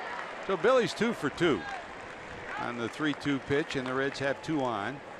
Still nobody out here in the fourth, and here comes Barnhart. I mean, is that the perfect at bat for Billy Hamilton, Yep. or what? I mean, you fake bunt a couple of times, you get the pitcher nervous, he doesn't really want to throw a strike, and then you finally get 2 strikes on you, you stay in there and you slap it into left field for a base hit.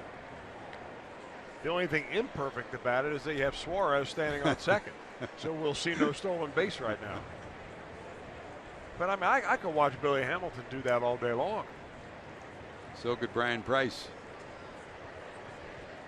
Sitting there with the very first shortstop in the history of the Colorado Rockies, Freddie Benavides. When the Rockies made their initial appearance here in Denver, Freddie was one of those picked in the expansion draft and was the starting shortstop for the Rockies in their very first game here. Great instructor, great teammate.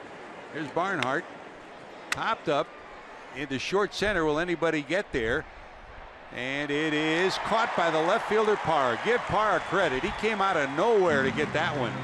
Blackman wasn't going to get there, and doubtful that Story would, but Parra saves what would have been a bases loaded situation. Well, I'll tell you, if he drops this ball, you're still going to get an out at third base, because Suarez wasn't sure what to do. He went a few feet off the bag, and then he had to go back, figuring that he didn't want to get picked and doubled up. So he's probably happy that Parra made that catch and didn't have to figure out what to do if he saw the ball bound away. Well, there's Straley, who struck out last time up, showing bunt. The throw down to second. They got him picked. Oh, baby. They'll tag him out, and Hamilton will go to second. So in the blink of an eyelash, 2 on, nobody out. Now there's 2 outs and only 1 man on.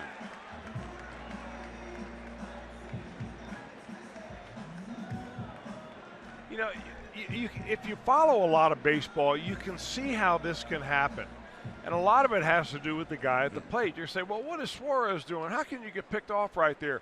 All he's trying to do is get a good jump to be able to get to third base on a bunt where there's a force play. And when the pitcher goes out there and he offers it a pitch and he doesn't even foul it off, you leave the runner out there in no man's land. So, yeah, maybe Suarez was a little bit more off the bag than he should have been, but half the blame needs to go at the guy in the batter's box who couldn't even foul off a bunt.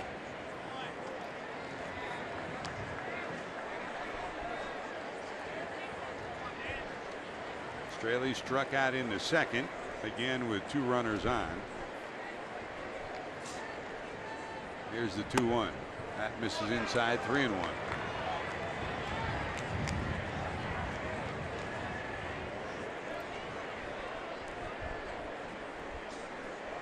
Sounds simple, Chris, but when you came up, I mean, it was almost a mantra that starting pitchers were given. You had to have at least 1 sacrifice every time you towed the rubber. Well, I got to tell you that a lot of things in baseball have changed, but the art of bunting has stayed the same. Full count, 3-2. Look out.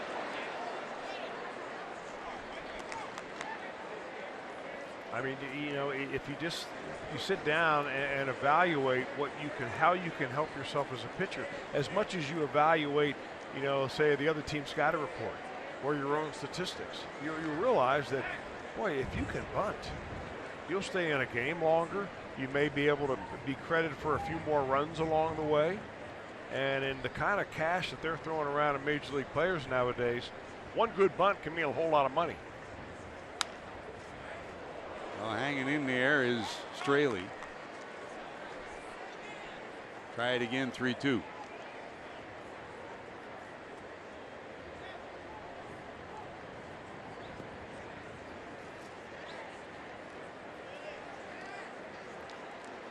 A long third for Straley, a long 4th here for Bettis. And give Straley credit, he's hanging in. The same thing has happened here to Chad Bettis that happened to Straley a couple of innings ago, where he's now ready to throw his 25th pitch of the inning.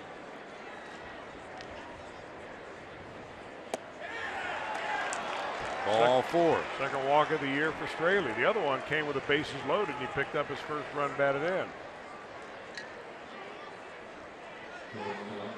So first and second, back to the top of the order, Zach Cozart. Let's see if the Reds can take advantage of the lapse in concentration from Bettis and get Cozart to the plate and get Billy Hamilton in.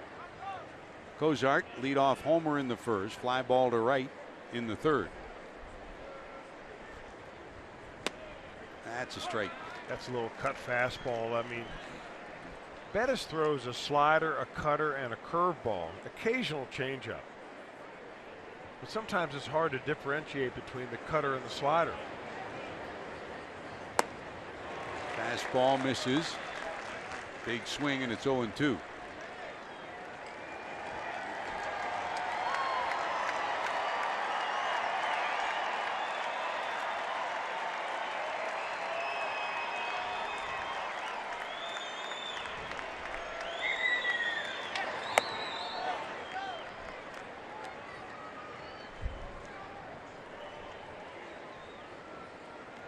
One ball, 2 strikes to the red shortstop.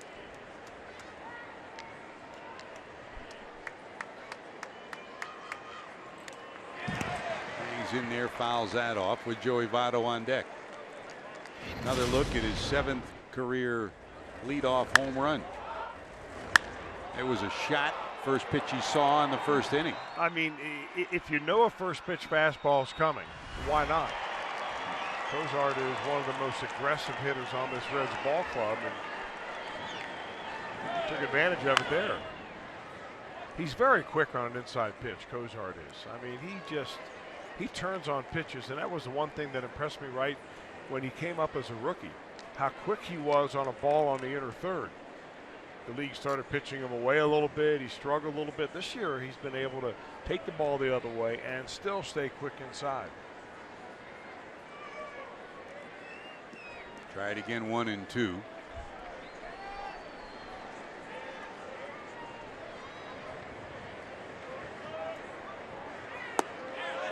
As the clouds move in downtown Denver, the lights on at Coors Field now. Thunderstorms in the area, and the clouds getting more ominous and darker as the innings progress.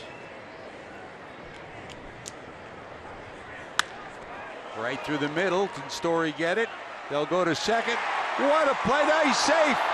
Did he get the foot on the bag? He didn't, and the bases will be loaded. What a great play by Story, and LeMahieu almost made a spectacular addition to it. But the Reds will be lucky. Straley hustling all the way, and the bases are loaded. Well, great play by Story. LeMahieu's got to get it, field it backwards, and then try to find the bag in time. It looks like he had in a position at first, but he, I guess, never got to the bag until Straley had already come in there. And first they're going to check on the pitcher Bettis, but Walt Weiss also mentioned as he started to walk out, started to talk to Mike Winters, they may challenge this before it's all over. First they're checking on Bettis. Well, if he's going to challenge it, why doesn't he challenge it while he's checking on Bettis? I guess there will be. They're not going to challenge. There will be no challenge. Right off the left foot, the arch of the left foot.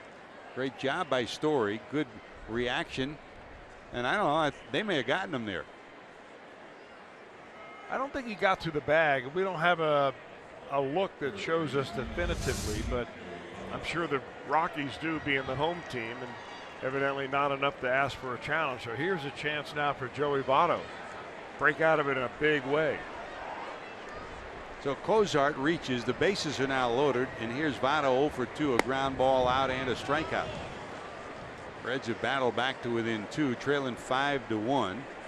The 2-run home run by Adam Duvall, his 12th of the year, made it 5-3, and here's Joey's chance to give the Reds a big lift. What were they checking on Bettis there? I didn't really see them. Off his left foot as he stumbled from the mound, the ball glanced off it, and they wanted to make sure he was okay. He kept nodding yes, but they went out to check anyways. What a wear-me-down inning for Bettis. Pitch number 34. 2-1, ball inside. I mean, he threw 10 pitches to Straley alone.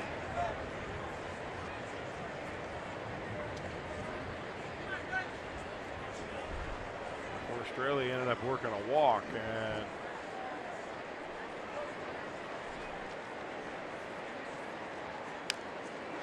fouled off by Votto. 2-2.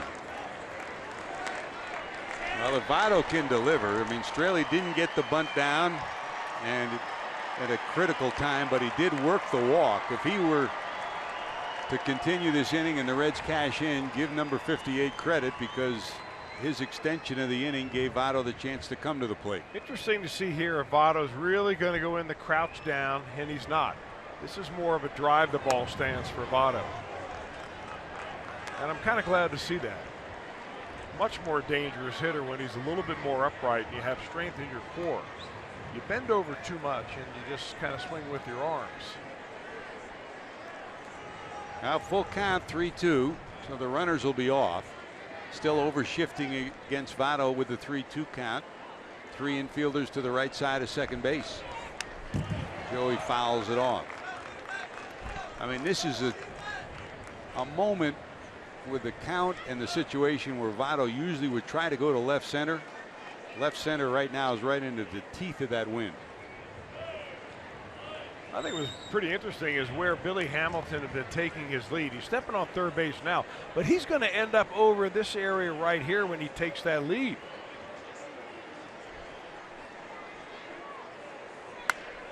Hit to center field. Blackman going back, looking up at the wall. It is one hop and over the wall.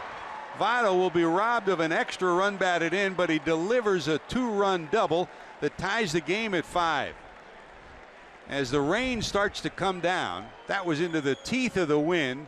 On another day, Chris, that would have been out of here. Ball hit very, very hard. He ran the count full, got a pitch out over the plate, and that's a little bit more like it.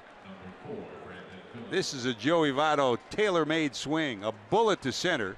Blackman looking up into the raindrops, can't get there, and fortunately for the Rockies, it hops over the wall because another run would have scored had it not bounced over the wall. Here comes Weiss, and that'll be it for Bettis. But the Reds have rallied here in the 4th.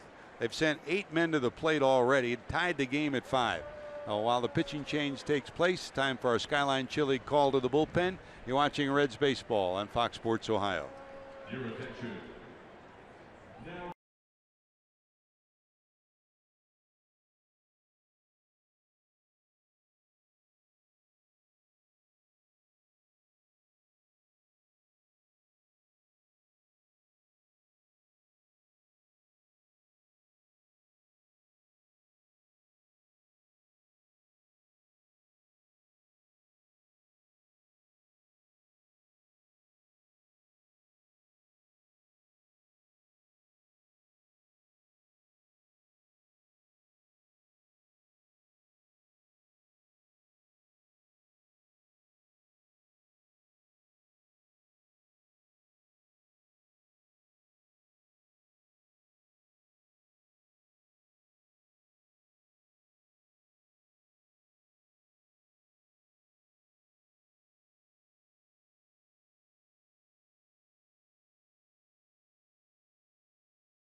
Telecast is presented by authority of the Cincinnati Reds. It may not be reproduced or retransmitted in any form, and the accounts and descriptions of this game may not be disseminated without the express written consent of the Cincinnati Reds.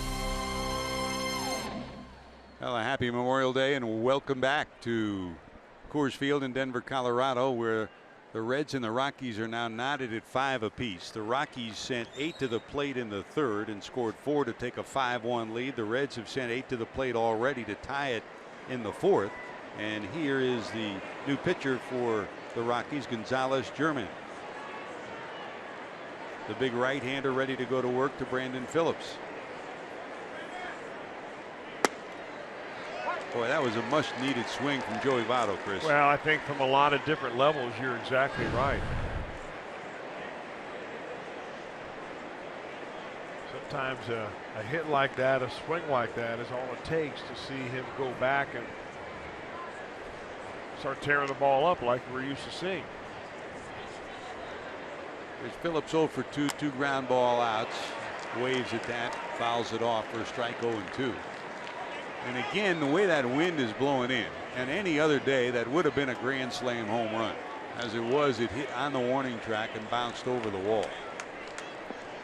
So Cozart's at third, Votto's at second, and Phillips trying to give the Reds a lead here. The big, tall right-hander with a lively arm to the stretch. He's 93 to 95 regularly, originally signed by the Mets. The Rockies picked him up off waivers from the Rockies last year, and you said it, Chris, you go through a lot of guys in this bullpen here. Well, you do, and you're always looking for hard throwers that can come out and kind of shut it down for one inning.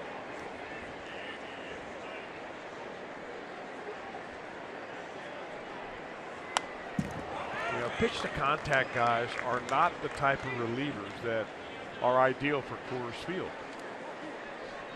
Sherman was the guy that he was signed by the Mets. And then they did a little in-city commerce with the Yankees when they sold him to the Yankees. The Yankees then sold him to the Texas Rangers. Rangers lost him on a waiver claim to the Cubs, and the Rockies picked him up from there. 1 ball, 2 strikes. Bounce it down to short. Story drops the ball. 1 run will score. Votto stops at third, and the Reds will take the lead. Story got a glove on the ball. It would have been a close play at first in any event, so you figure that Phillips will get credit for a base hit. Boy, Phillips just looked like in this whole at bat that he was being overpowered. And then he gets a pitch down, gets a bad head through. Story has to go off the tip of his glove and then kicked into center field. Meanwhile, Billy Hatcher's holding Joey Votto because he didn't think that when Story recovered that ball, Votto would have been able to get to the plate. So it's first and third for the Reds. The Reds have batted around in the fourth, and here's Jay Bruce, who started it all with a double to lead off the inning. Swing and a miss to Jay. Everybody in the Reds lineup now has reached base at least once today. And we said it earlier. I mean, it doesn't really show up in the box score, but gives Dan Straley credit. He didn't get a bunt down, a mistake there, but he worked the walk. With 2 outs, that prolonged the inning and has allowed the Reds to take the lead here. Breaking ball in there for a strike 0-2. Well, if you're a Rockies fan, you're not giving Straley any credit for working the walk. You're blaming Bettis for walking the opposing pitcher. Pitching coaches will do it that way. 0-2.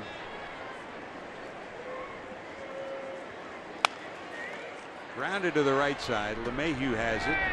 They'll get the final out of the inning, but 10 come to the plate for the Reds in the fourth. A homer from Duval, a big bases loaded double from Joey. Reds lead at 6-5.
Sports Support's proud to team up with emerging vets and players dedicated to ensuring our nation's warriors can be as productive off the field as they were on it. This program joins combat veterans with former athletes to form a common bond over dedication and teamwork.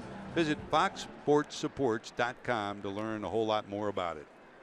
Well, new life for Dan Straley as some veterans look on. Those veterans honored prior to the game today. And Chris, it was a great moment because one by one here at Coors Field, they asked medal winners to rise. They asked those who served, those who are first responders to serve, and the applause just continued to grow and grow and grow. It was a very special moment. Yeah, it's the second year in a row the Reds were able to come here and kind of participate in that ceremony here for Memorial Day, and they do it right here. They always have.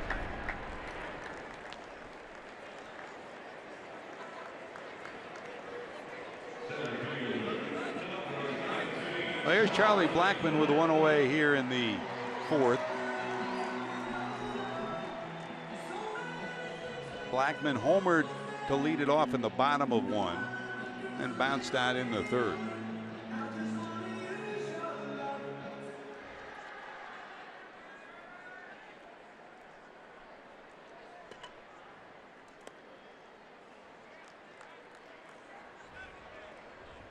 So Straley, whose pitch count doubled in the third inning with nearly over 30 pitches in the third, now standing at 67, dealing here in the fourth. He'd love a quick inning after the last one he had to go through.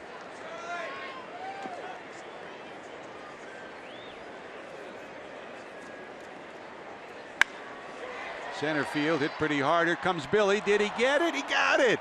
Billy Hamilton robs at least a single, maybe extra bases from Blackmon on another speed is faster than the ball for Billy Hamilton catch.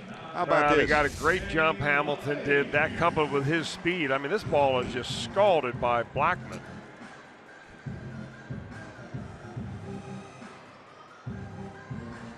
That's some good defense. And this is especially important in one of those momentum innings after your team comes right back. I mean, the Rockies score 4 in the third. Your team comes back and score 5 in the top of the fourth, and you go back out there if you're Straley. And you're thinking, all right, now what do I have to do to get through this inning and a few more innings out there? Well, you rely on your defense.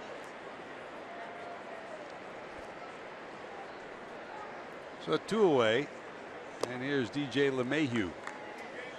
Now, Chris, over the years, I think we had one 1-0 game once here, but more often than not, it's 9-8, 7-6, 14-12. And Well, as Yogi always said, never over till it's over. Well, when the fans come here, they pack their lunch and their dinner. Rip to left, Duval back, reaching up, can't get it. One hop off the wall. Rounding first, going to second is DJ LeMahieu, and he'll have a 2-base hit. Well, that saved a run right there. Had Blackmon been on, he would have scored easily. I mean, watching games at Coors Field is like watching baseball back in the old steroid days. There's just an offense everywhere you turn around. Somebody's bopping it off the wall. LeMahieu gets a 2-0 count, and Straley's got to come in there, and he hits a double. Now you're in the thick of the order here that they can really do you some damage. Again, like the last inning for Straley, 2 quick outs, and then now a runner in scoring position. Well, there's Carlos, 7-game hitting streak on the line. He's walked twice, both on 3-2 pitches, both against Straley. Sitting on 8 homers and 18 knocked in. He's homered in 3 of the last 4 games. He is one of those streaky players that when he gets hot, he can carry a team, and he has been hot the last couple of weeks. Got him this time. Popped up. Can anybody get there, though? Cozart there. Got it. And they'll strand the runner at second. So good job by Straley to get the big guys in the lineup. Reds still lead 6-5.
And by Cincinnati Children's, ranking 3rd in the country on United States News Best Children's Hospitals.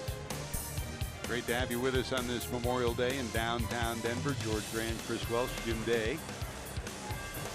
Some showers sprinkling down at Coors Field now. The Reds have rallied from a 5-1 deficit to take a 6-5 lead. And we go to the 5th inning.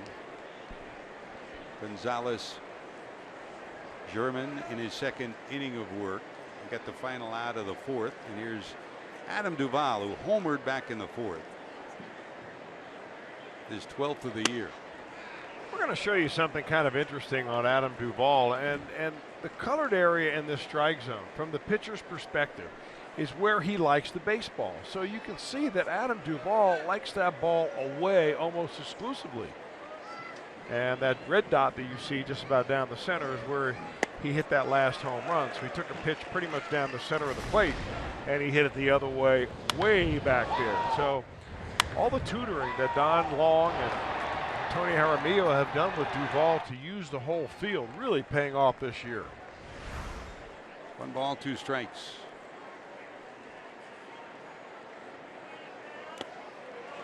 He homered last time up. His first time up, he hit one to center field that Blackman made a leaping catch of about 415 feet away.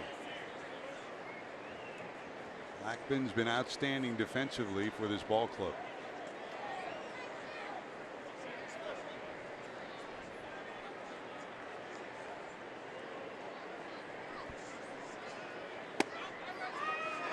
Missing down and in. We'll go full 3-2. Duvall, Suarez, Hamilton due up here in the 5th.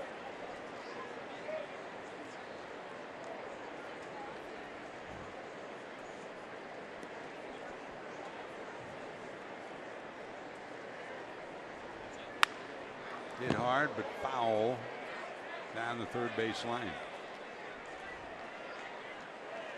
Suarez, who ended his 0 for 28 funk with a base hit last time up in the on deck circle.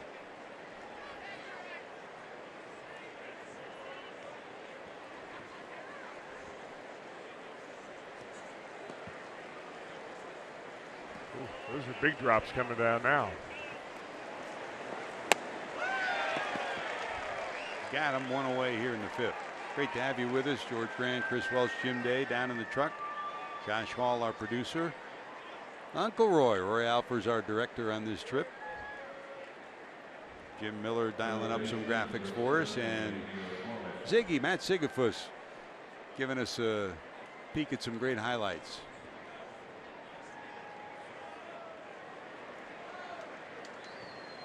Here's Suarez. Takes a lot to clear them out of the rock pile, but this kind of rain is. They're heading for the exits. There was a little bit of a shower, and now it's coming down pretty hard. So they're heading for homeland. The rock pile, that spot in straightaway center field. When they first opened, it was $2 a ticket. I think it's up to $4 a ticket now, but still pretty neat. But they're heading for cover.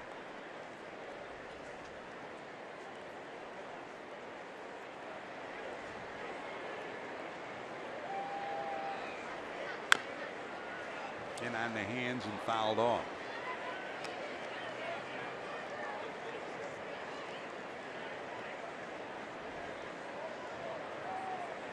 You ever get to sit in the moon deck at Crosley? Oh, sure. Still have splinters from it?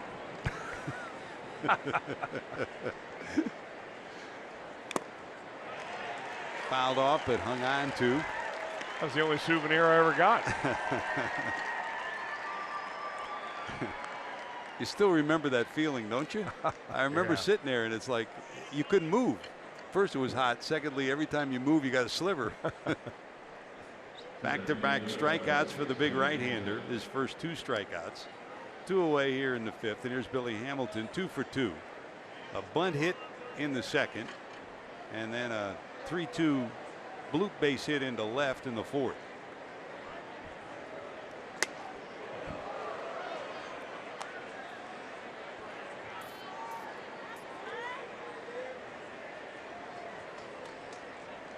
Daniel Descalzo just about in Billy Hamilton's back pocket, about 3 steps onto the grass at third. Here's the 1-ball delivery.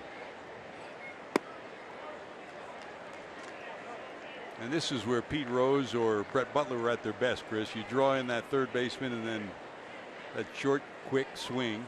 There's a bounding ball right by you. Rafael Furcal was another guy that did that a lot. And I'm not so sure that that's part of Hamilton's weaponry yet. But it will be. He just looks more calm in the batter's box, and I'm wondering if he got direct instructions from somebody to go up there every time and slow the game down a little bit by, you know, faking a bunt, laying down a bunt. It looks like he's more calm in the batter's box. 2-1. No money out there for him. Not for Billy. Popped into right. Gonzalez there. The Reds go 1-2-3. First time since the third they went 1-2-3. Still lead 6-5.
This weekend for the National Series when Dusty Baker comes to town. You won't want to miss this ticket offer. It'll only be available during Reds coverage on Fox Sports Ohio tomorrow night, Tuesday night, starting at 8 o'clock with Reds Live. So join us tomorrow at 8, starting with Reds Live. I know Jesse Jackson's ready to be watching tomorrow. He's sitting home, ready to get any deal he can get, Chris. He's probably sitting there in his standby T-shirts. That's it. Enjoying every inning. They're becoming popular around the league. Yeah, they are. Here's Mark Reynolds, the big swinging first baseman. He flied to center, single to right, 1 for 2. Facing Dan Straley, bouncer down to third, tricky hop. Handled by Suarez, and there's 1 away.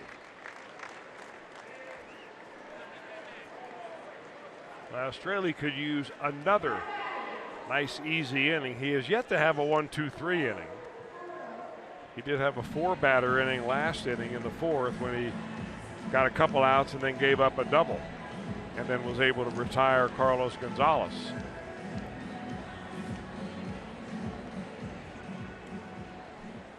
The rain hasn't stopped. It's still sprinkling down, but the sun has now popped out here in Denver. Here's Parra. Bounced out in the first, singled in the go-ahead run in the third to give the Rockies a 2-1 lead.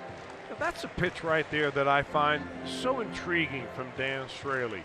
You know, they had it on the board here at 87 miles an hour, 88 miles an hour, something like that, but it's a 4-seam fastball up in the zone, and I see hitters foul it off and swing through it more than you figure they would. I mean, that's another fastball at 88. I mean, you know, let's face it. You know, Dan Straley, as a 24th round draft pick, out of Marshall University. You know, when you're in the 24th round and you make the major leagues, you're beating the odds. But he gets his fastball at 88 or 90 to appear like it's 94. I see guys take worse swings off of Straley's fastball at 88 than I see some pitchers who are throwing 98.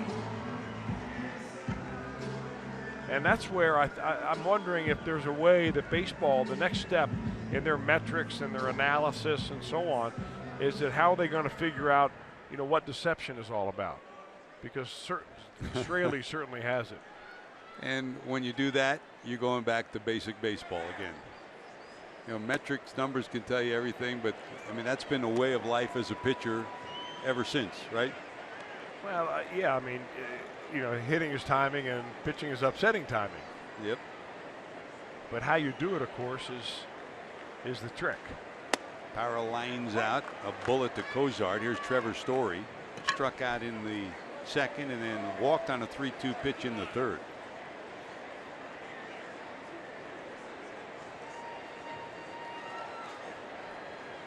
Now the rain has stopped and the sun is out brightly.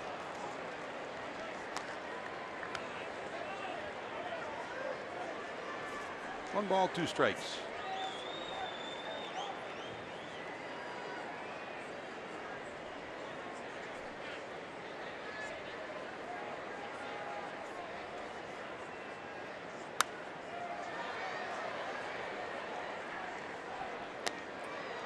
And the more you look at Story, Chris, the more, to me, it reminds me of Clint Barmas, the young shortstop who came up here, started so brilliantly. Very similar in body style, not big, not rangy, just good, solid baseball player. 1-2 again from Straley.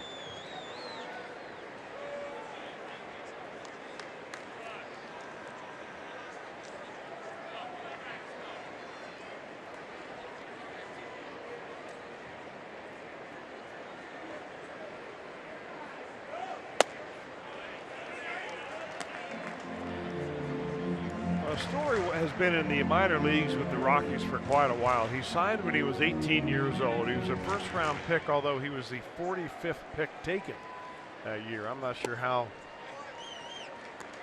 many you can take and still be in the first round at 45, but that's what they have him listed as. So he came up, you know, as an 18-year-old. You know, you're playing in rookie ball, then you're playing in A ball. I mean, it was until he was 21 years old, late 21, until he got, you know, out of A ball. But from there, he advanced fairly quickly.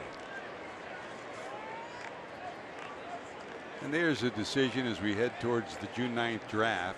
Do you draft high school players or college players? If you draft high school players, you got to wait a little longer. Nubbed right back to the pitcher. Straley has it. That's what you wanted, Chris. That's what you got. A 1-2-3 fifth. Straley's got a 1-run lead as we head to the 6th.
Times and Kroger is back. Purchase your Bark in the Park package. Bring your furry friend to the ballpark. Get a dog jersey and more. Hurry, spots are going fast. Visit Reds.com/Dog Day and purchase it today. Gonna bring your puppies? You better believe it. Bupples has not made an appearance down at the ballpark yet this year. So I've got that circled on my calendar. I still have my calendar with Bubbles' picture with you and Beth from last year. It's pretty neat. Yeah. Marty and Amanda and Billy. Yep. Can't beat those pooches. Joanne's sitting home with Casey right now. They got thunderstorms around our house, so they're both in the house. Maybe all of them are under the bed. Case is under the bed. You got it. They know you don't need a weather forecast. They know 2 hours before, right?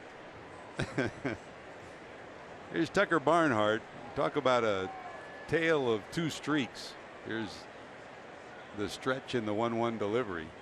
Barnhart swing and a miss, 1 and 2 in the 11-game losing streak for the Reds. They scored only 31 runs. They hit 189. In the 5 innings so far today, they scored 6 runs and hit over 400. Need a few more like that, huh?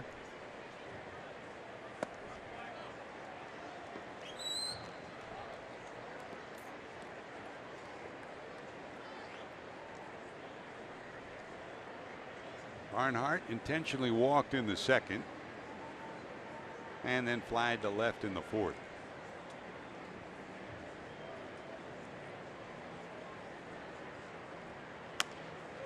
Broken bat to the right side. Reynolds will flip to the pitcher, and there's your first out of the 6th.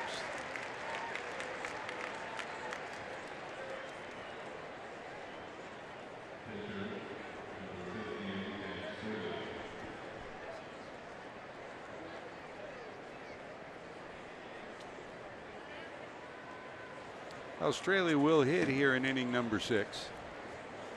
He struck out and walked in the second. With 2 away and 2 on, he struck out. In the fourth, he came out with 2 outs. Tried to bunt, bunted through a pitch, and they picked off Eugenio Suarez from second. But then he rallied in the at-bat to work a walk, keep the inning alive, and the Reds from there went on to get a single from Cozart, a double from Votto with the bases loaded, and a single from Phillips. They scored 3 more runs to take the lead 6-5.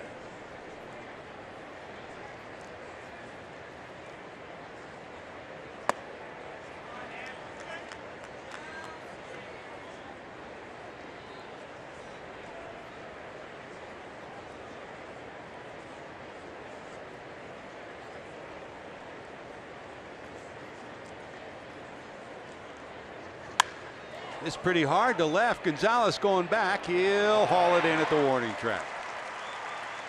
Not a bad swing. 2 away. Sounded good.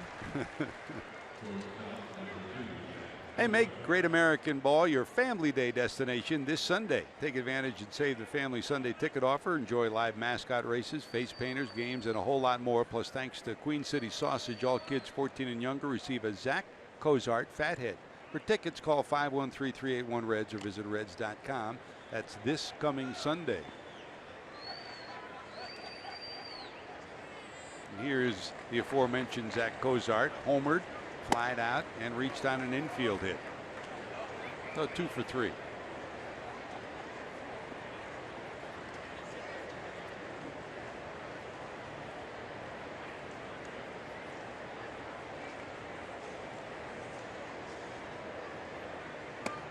Breaking ball drops in there for a strike, says the home plate umpire Mike Winters. And it's 1-1.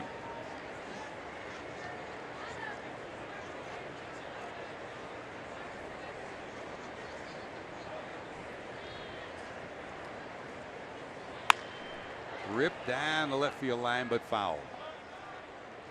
There's no doubt that Zach is up there to swing the bat. In fact, one way you look at a hitter and you find out how patient he is that you see how many pitches per plate appearance that he sees.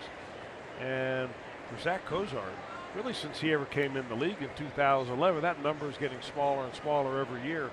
His best season yet so far is this year, and he has the fewest number of pitches per plate appearance. So he's up there ready to hack.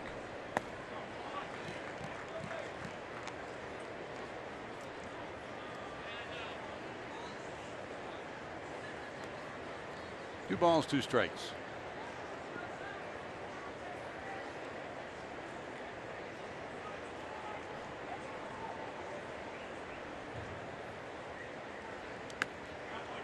In the dirt, and we'll go full 3-2.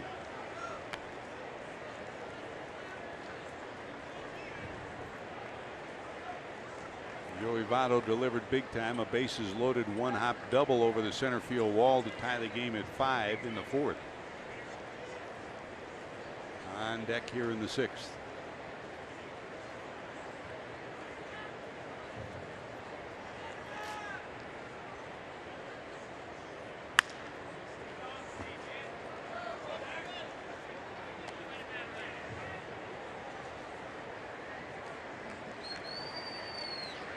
Hey, for young hitters, you can learn a lot by watching a guy like Cozart. You mentioned since he came to the majors, Chris, he's shortened his swing, much more compact, better to protect inside, and it's working for him, especially this year. Swing and a miss, not this time though. He strikes out. That's 3 punch outs for the big right-hander from the Rockies. Reds still lead 6-5 as we go to the bottom of 6.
Given their lives in service of our country and those who still serve today. Thank you for allowing us to celebrate this Memorial Day and helping us to enjoy the freedoms that we have each day in this great land of ours. Here's Daniel Descalzo back to work in the 6th inning, facing Dan Straley. Descalzo 2 for 2. He singled in the 2nd, was left stranded, and then doubled in 3 runs in the 3rd with the bases loaded. Banged one off the wall in right field. That gave the Rockies at that point a 5-1 lead. Yeah, the biggest swing of the bat for the Rockies this afternoon comes out of their number 7 hitter, a guy that rarely ever gets to play. In fact, only playing in his 8th game of the season.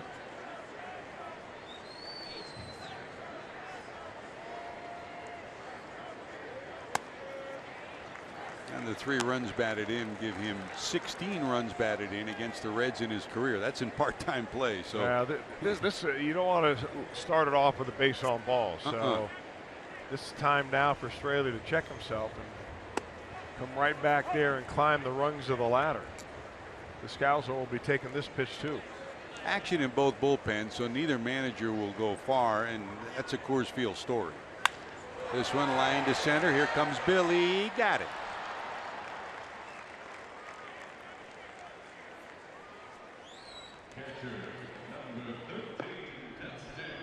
Double-barreled action in the Rockies bullpen.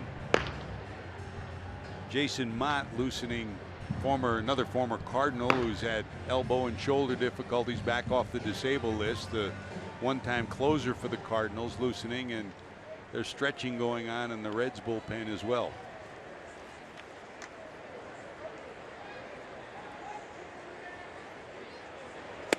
You can say it, Chris, and talk about it before you come here, but when you watch Blackmon and you watch Billy Hamilton and the plays they make in center field, you realize how important it is to have not just a speedy outfielder, but a good outfielder center field here.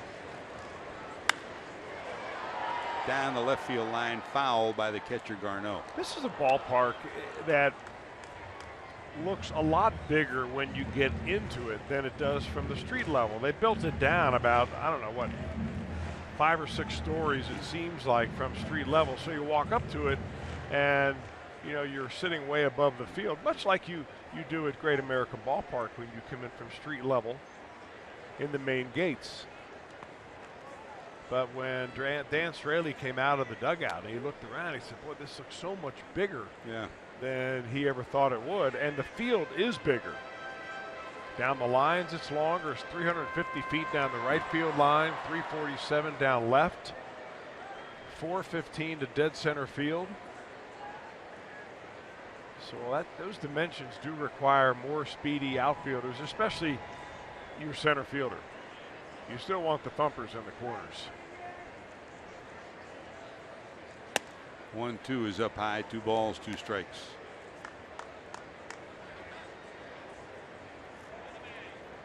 This team will always hit more at home than they do on the road. But the one thing they've tried to do is sprinkle in some speed, and the Reds are a similar story. Here's the 2-2. At home, the swing and a miss. That's out number 2 of the 6. At home, the Reds are one of the more prolific home run hitting ball clubs, but on the road you need some speed to create some runs. You're not going to hit home runs like that. Well, rare changeup for Dan Straley. Boy, look at the diving action on that pitch. Stayed right over the top of that one.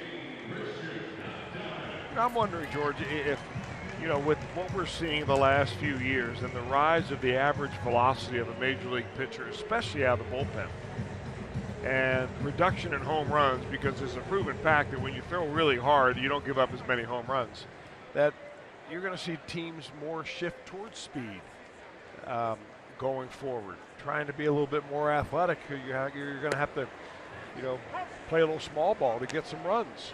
Here's a switch hitting infielder, Christian Adames, pinch hitting with 2 outs here in the 6th inning.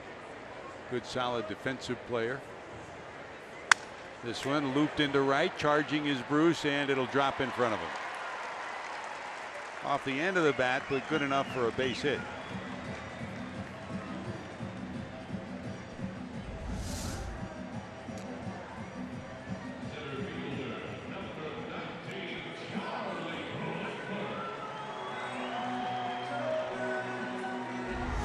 So Adames is on. Here's Blackmon. Charlie homered in the first. Dribbled one back to the pitcher and then lined one to left center that Billy Hamilton made a diving stab of to prevent it, at least a single and possibly extra bases. That was important because right behind him LeMahieu doubled. Pretty good lead for Adames down at first, not going. Breaking ball drops in there for a strike.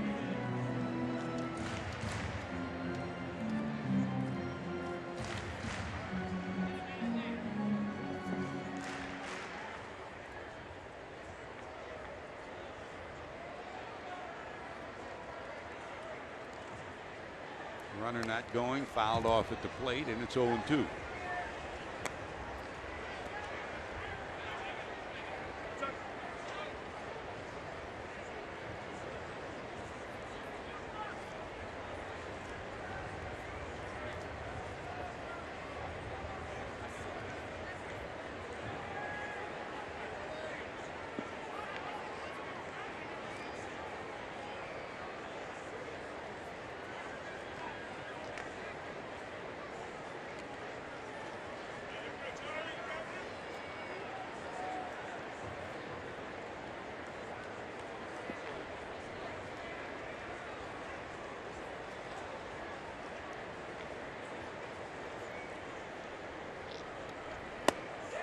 waved at it. Great pitch, great reaction. So after the 2-out base hit, Straley buckles down against Blackman, and the Reds still have a 1-run lead.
Started off on a firecracker Memorial Day. First pitch that Cozart sees. It's his 7th career leadoff homer. 1-0 Reds. Charlie Blackman leads off the bottom of the first with his 14th leadoff homer. We're tied. And Daniel Descalzo, a bases loaded double, scores 3. The Rockies have a 5-1 lead. Then the Reds rally began. The Reds in the 4th get a big home run after a double from Bruce by Adam Duvall. That made it 5-3. And then Joey Votto delivers a bases-loaded one-hopper over the fence. 3-run score. The Reds end up tying the game at 5, and then Brandon Phillips' base hit gives the Reds a 6-5 lead, and that's where we stand right now in Denver. 6 runs, 9 hits, no errors for the Reds. 5 runs, 8 hits, no errors for the Colorado Rockies. Dan Straley, meanwhile, has pitched well, battled through that very difficult 3rd inning, Chris, and your report card on Straley so far has to be pretty good. Well, the 3rd inning was 29 pitches and 4 earned runs, but overall, you know, everything came together after that. He's had 10-pitch inning, a 13-pitch inning, a 15-pitch inning, and zeros on the board. So Straley is pretty much right on schedule. I'm sure that he is probably in there hoping that he gets at least 1 more inning, although I'm not sure he is or not. Well, here's Joey Votto in the 7th to face Mott. Big swing to right, going back. Gonzalez at the warning track, looking up. It's going to be gone. Votto, 1 hop over the wall, a double with the bases loaded last time up, tied the game, and this one long gone to right, and that gives the Reds another run cushion at 7-5 Cincinnati. Well, that just looked like a no-doubter off the bat, and a home run by Joey Votto to right field. Unusual, but I'm liking it and liking it a lot. They pitch him on the inner part of the plate, and Joey is ready to drop the bat head that time. And as Votto rounds first and goes to second, Gonzalez was trying to deke him. He knew he didn't have the ball. He dekes him here, hoping that maybe it'll hit the top of the wall, and Votto looks at him and says, "What, are you kidding me? What are you doing? What are you doing?" Here's a bloop down the right field in the corner. It'll go foul. I don't think it was a joke on the part of Gonzalez. I'm not. No. I know that he probably thought it was a home run, but you know, we've seen another ball that was hit off the wall right there. So if you can get the runner to think that, you know, it's off the wall, why not? And Carlos has made a career of that in right field here. So 7-5 Reds, and here's Brandon. His base hit in the infield gave the Reds a lead, and De Jesus will come in and pinch hit for him. Brandon, of course, nursing that ankle injury from yesterday. So for Votto, not only does he deliver a big bases loaded double, but this home run, the 200th of his career, gives the Reds a 7-5 lead. That puts a smile on your face, makes you a little more comfortable, huh, Chris? Well, it's a little bit more like I've gotten used to over the years. Ivan De Jesus bounces back to the pitcher, Jason Mott, and he's retired.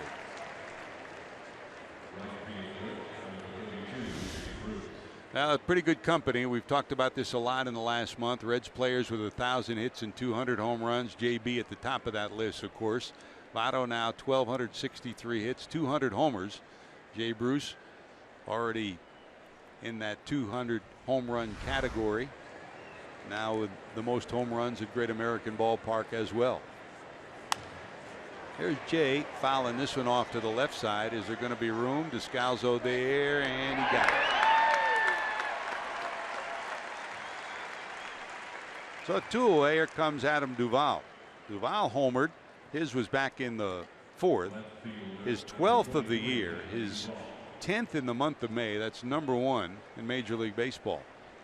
And he faces the former closer of the St. Louis Cardinals, Chris. Jason Mott really burst upon the scene second half of his first year, and then had Tommy John surgery, battled back from that. Then last year had a shoulder strain on the DL for the second half of the year, then started the DL again this year and just got back with the club this month. Well, only his 3rd game overall. Remember, Jason Mott, when he first came to professional baseball, was a catcher, and he was converted to a pitcher by the Cardinals and eventually saved 42 ball games as their closer in 2012.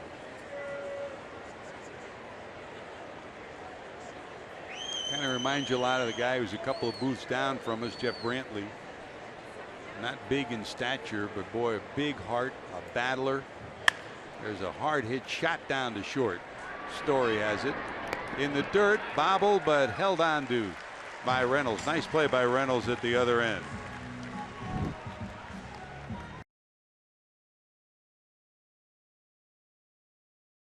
USAA honors our fallen soldiers as we honor America here in Denver. Mott's got a way to go. The Colorado Rockies.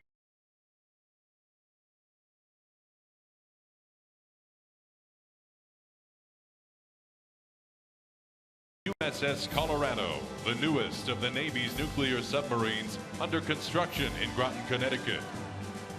Please help us welcome Lieutenant Alexander Duncan. Lieutenant Duncan is a graduate of the U.S. Naval Academy. A seasoned submariner, he serves as a reactor control assistant. Lieutenant Junior Grade Mike Nielsen enlisted in 2008. He subsequently attended Oregon State University and was commissioned an officer in 2013. Chief Yeoman Joshua Erickson brings 16 years experience to the crew. He was the first crewman of the 134 assigned. The youngest member honored today is electronics technician Seaman Alexander Westfall, a member of the communications division. Fans, please give these 4 a warm hero's welcome, and to all our nation's brave servicemen and women and their families, we thank you for your service and sacrifice.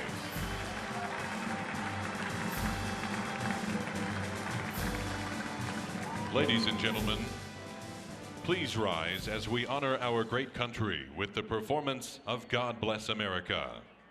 Performing God Bless America today, representing the United States Air Force Academy Band, is Senior Airman Ben Sampson.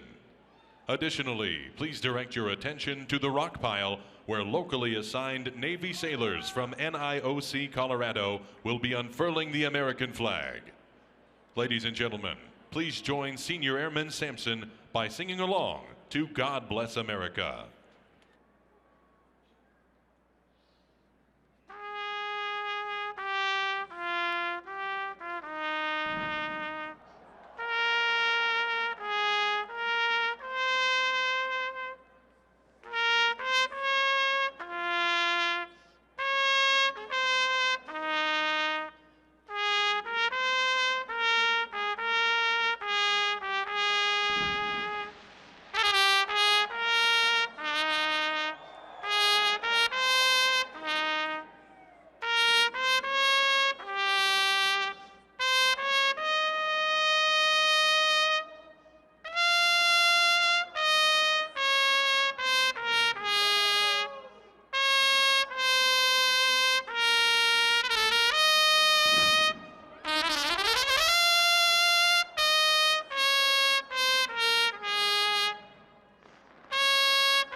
To Super Saturdays this season at Great American Ballpark this Saturday. The first 25,000 fans will receive a Reds tote bag.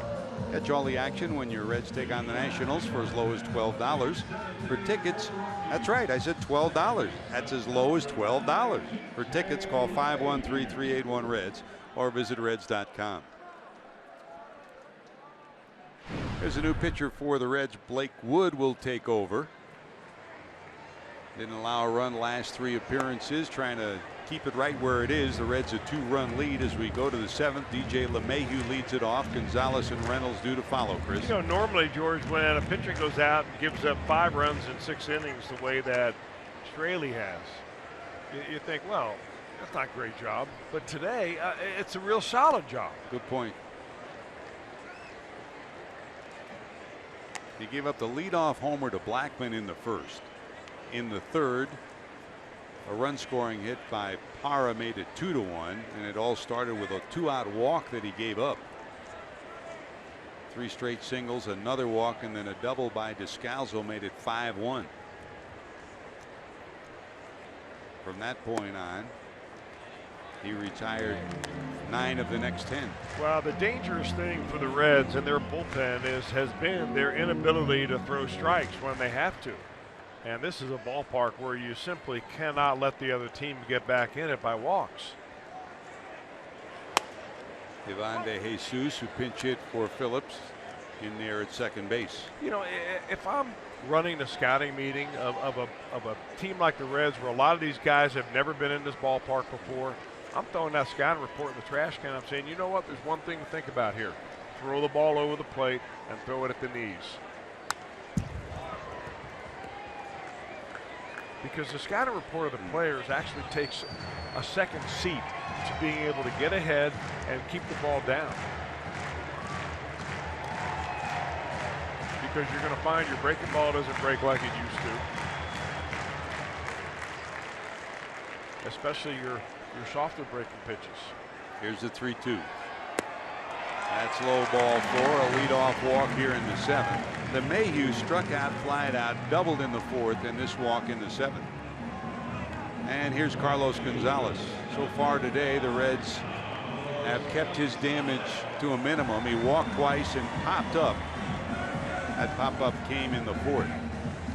So Straley, 6 innings, 5 runs allowed, 8 hits. And if the Reds bullpen can keep it where it is, he stands to be the winner. And Chris, just like the Reds' victory in Philadelphia, he gutted it out.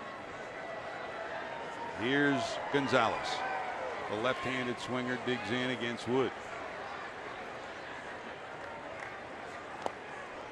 That squirts away, but the runner won't advance.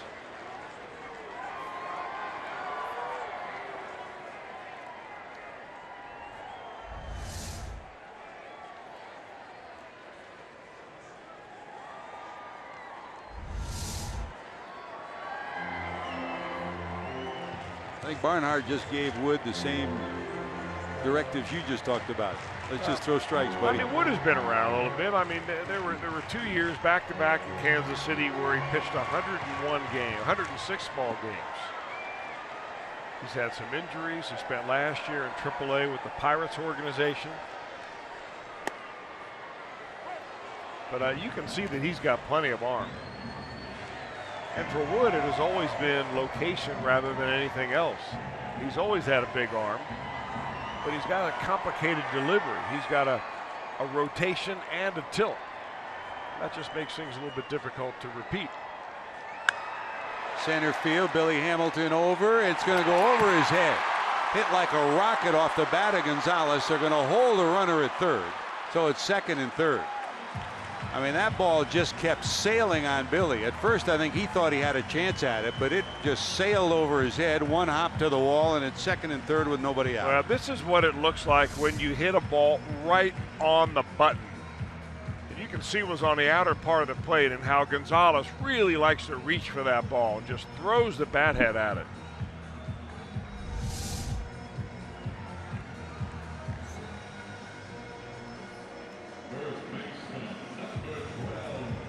Well, here's Mark Reynolds. Reynolds flied out, singled and bounced out, 1 for 3.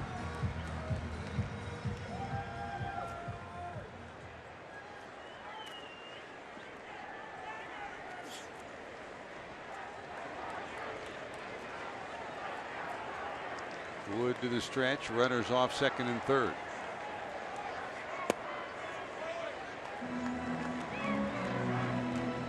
Reynolds made his name first in Arizona when he first came up, and yearly hit over 30 homers. One year had 44 homers. Of course, that was the year he struck out a major league record 223 times. Down to third. They'll hold the runners and get the out. So a ground out, one away, and here comes Parra. Parra 1 for 3, a base hit that knocked in a run in the third.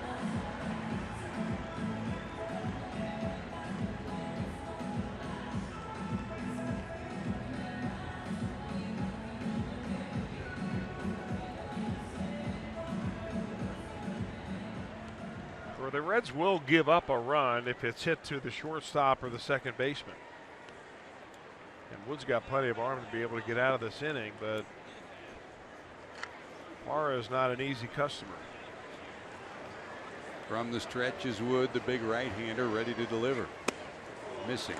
Yeah, this is one ballpark, Chris, that you don't see as many play the infield in situations, and you don't see as many situations where you'll send the runner from third automatically because you play for big innings here. Yeah, you don't see sacrifice bunts. You rarely see suicide squeezes.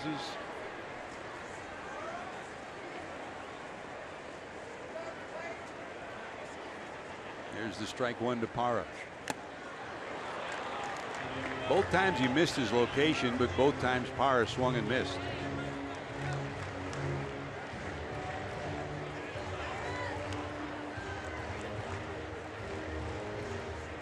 The Rockies and the Reds have both hit well with runners in scoring position this year. That's been one of the bright spots for the Reds in a underperforming first 2 months of the year. 0-2. Waves at it, got him. Outstanding job by Wood. Now can he get the final out of the inning? The shortstop, Trevor Story. Boy, Parra wasn't close to any of the pitches that he swung out there, and that ball looked like it was 8 inches outside from the time it left Wood's hand. Looks like it was a splitter that started outside and ended up even more outside.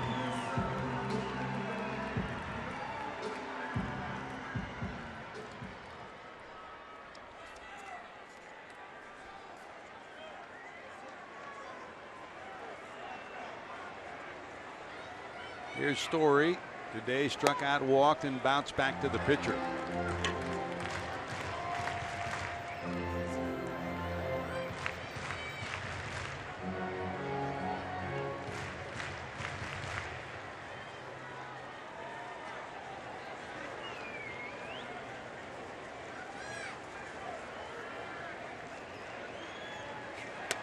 That's a strike. The inning started with a DJ LeMahieu walk from Wood, then the double by Gonzalez off the center field wall. The ground out, now the strikeout, and Wood trying to find a way to get out of this 7th inning jam.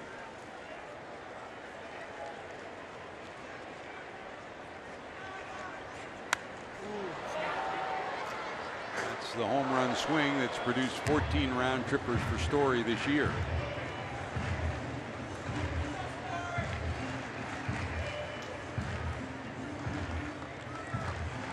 Well, if you add up the innings for Blake Wood, no home runs allowed in the last 54 plus innings, longest active streak in Major League Baseball, and his last 3 appearances for the Reds have been scoreless as well. He'd love to keep it that way right here.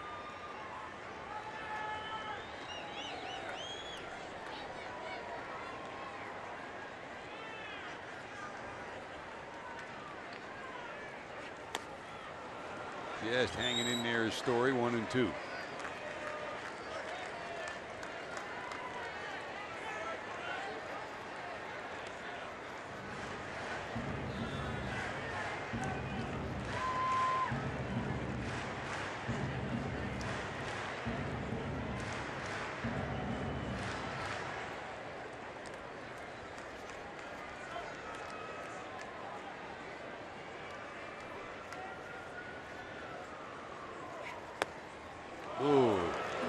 Wood was one step towards the dugout.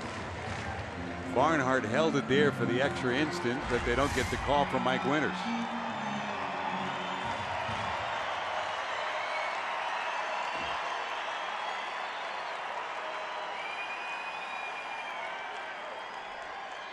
Two balls, 2 strikes.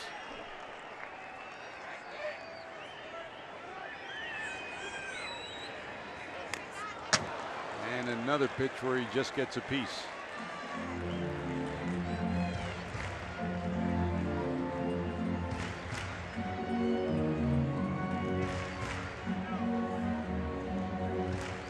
Second pep talk of the inning from Barnhart to Wood.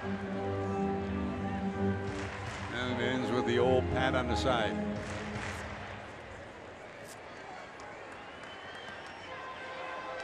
The Reds certainly missed Devin Mesoraco, but they've been fortunate to have Pepper Barnhart, who grew up so much with Devin Mesoraco in the Reds organization and now has taken over that #1 spot with Mesoraco back on the DL.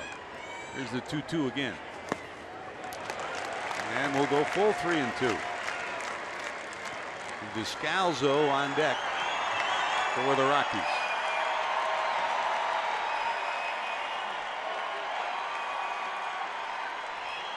He's nipped away at that low and outside corner. This hold at bat. You stay out there. Absolutely. That's where Story gets all of his strikeouts.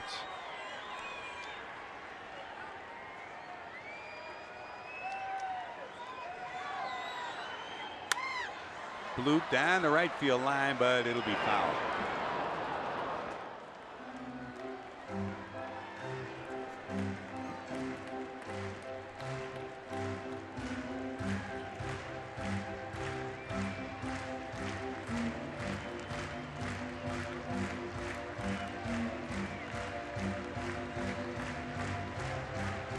LeMahieu off third, he walked. Gonzalez, good speed off second, he doubled. 2 away here in the 7th. The Reds lead by 2. Here's the 9th pitch of the at bat to Story from Wood.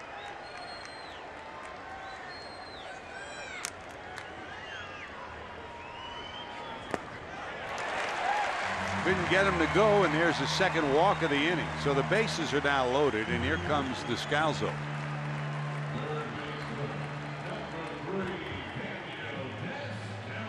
Descalzo, 3 good at bats against Straley. He singled to right in the 2nd. He doubled to right to knock in 3, bang it off the scoreboard in right field to give the Rockies a 5-1 lead in the 3rd, and then he lined to center in the 6th. He's really given the Rockies 3 of their best at bats of the afternoon. He's been a pain in the neck against the Reds throughout his career, most of that of course in St. Louis.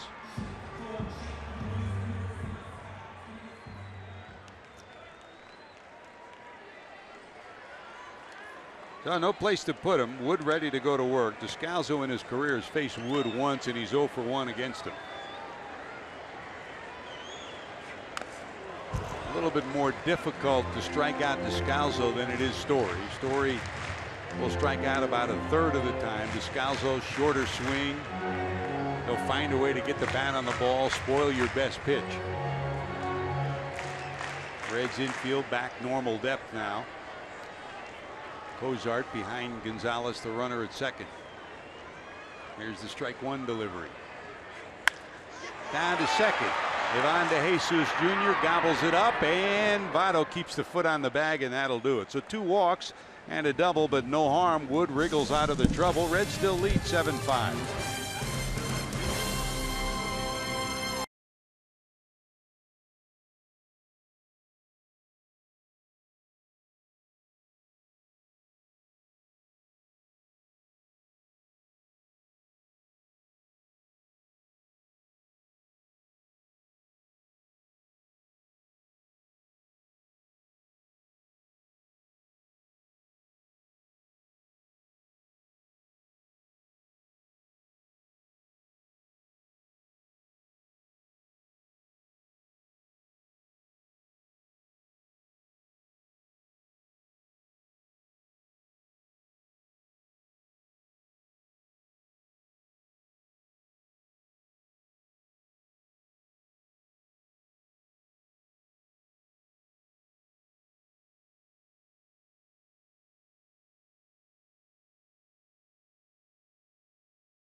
The update here from the Reds. Dan Straley pitched 6 strong innings, allowed 5 runs, exited. Blake Wood pitches 7th inning, and the Reds go back to work as we go to the 8th. They'll face the new pitcher for the Colorado Rockies, Miguel Castro, the young right-hander. Chris. Well, the young right-hander who came over from Toronto in that trade that sent Troy Tulowitzki up north. And he was really the one guy in this trade that the Rockies really want, and they want him healthy and being able to help this ball club, projected as a future closer. This one hit pretty good to center field by Suarez, going back, looking up. That's going to be long gone too. Eugenio Suarez getting well in Denver. His 2nd hit of the day after he ends the 0 for 28 scheme. A single in the 4th. This home run in the 8th gives the Reds another pad run for Suarez, his 9th homer. Now 27 runs knocked in, and the Reds lead at 8-5. Oh, that's got to feel so good coming into this game with a long hitless streak. Gets a solid base hit his first time up, and this one right out the front door.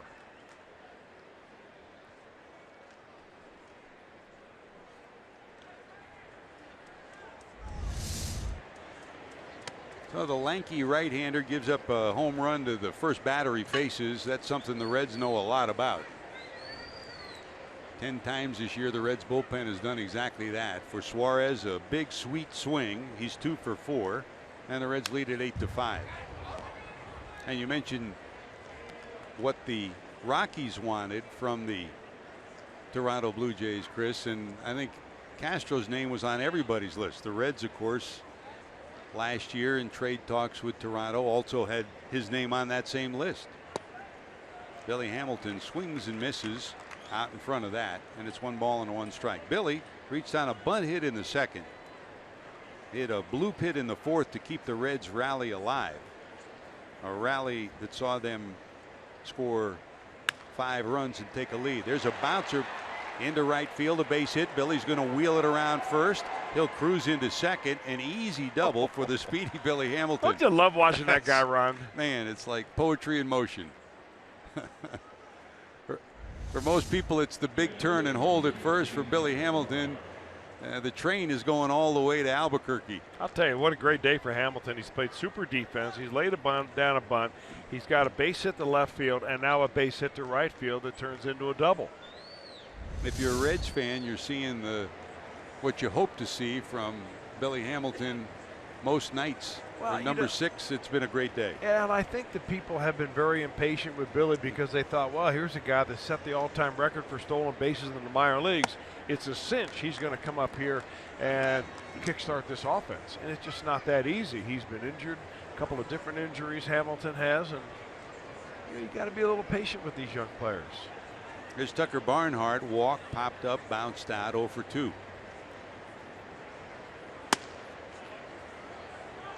Story trying to keep Hamilton as close as he can. That leaving a big hole on the left side for Barnhart to poke one through.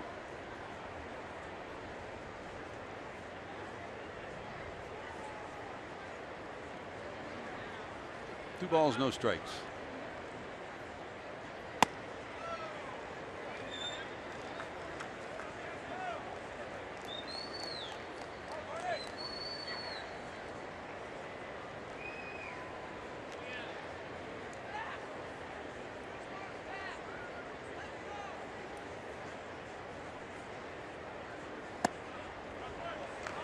That's a walk. So Barnhart takes the free pass, 1st and 2nd.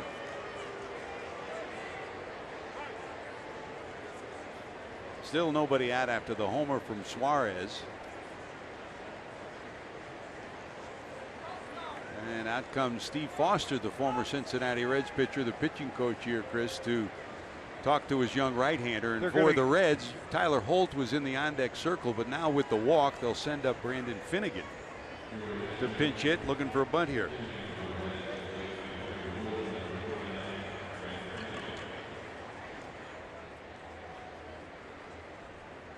And Finnegan has been the offense for the Reds among their pitchers this year. No doubt about that.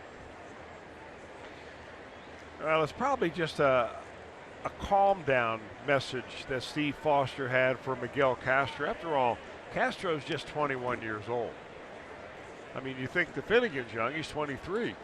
Of course, he's been around the big leagues for a few years, given the fact that he's already been in the World Series with the Kansas City Royals. Then again, the left-handed swinger up in the box. Shows bunt. Wide for ball 1.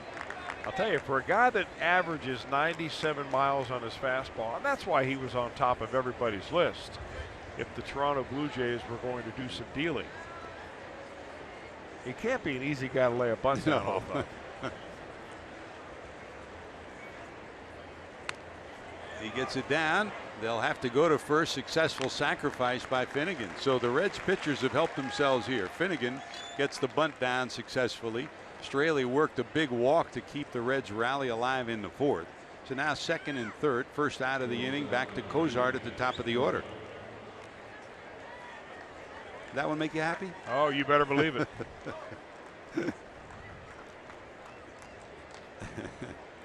Somewhere up there, Chris, Sammy Ellis is smiling too.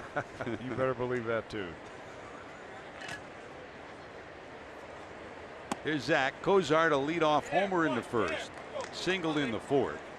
2 for 4 for Zach.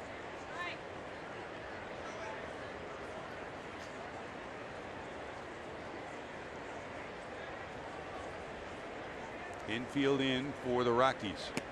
Breaking ball misses down and in. I don't know if that's respect for Zach Cozart or the fact that Miguel Castro can't get a handle on his fastball. That's back-to-back breaking balls. Of course, there's a base open, but you do have Joey Votto in the on-deck circle. Having trouble finding the plate. Nobody throwing right now in the bullpen for the Rockies. 3-0.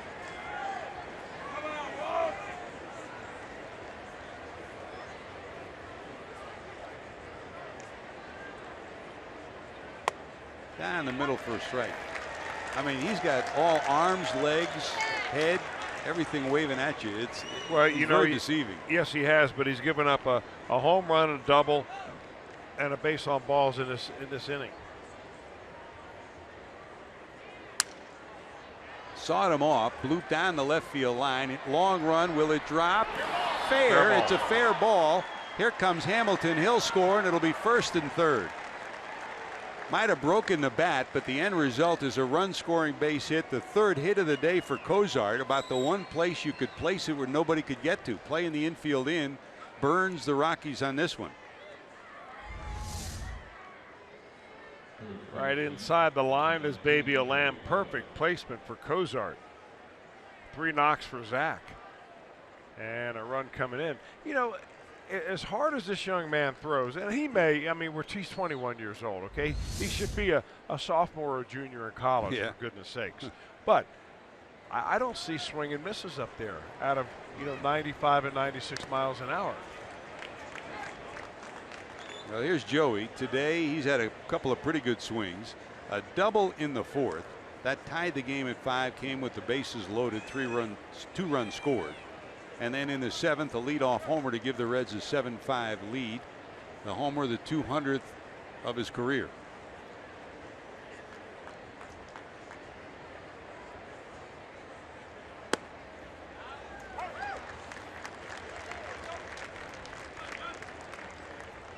Breaking ball in there. No balls, 2 strikes.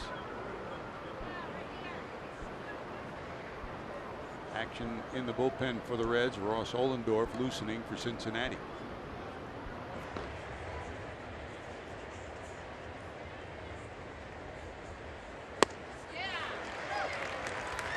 Had trouble seeing that one. That's a swing and a miss. They're swing and miss stuff. 2 away.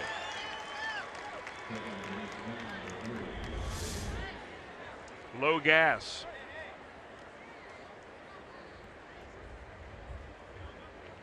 I think that was fastball. Yeah, movement, huh? So 2 away. Reds still have first and third, and here's Ivan De Jesus Jr. came in for Brandon Phillips. Phillips, a questionable starter when the day started today after injuring his ankle yesterday, but stayed in there for 4 innings before De Jesus pinch hit for him. And while he was in there, Brandon had an infield hit that proved to be the go-ahead run that gave the Reds a 6-5 lead.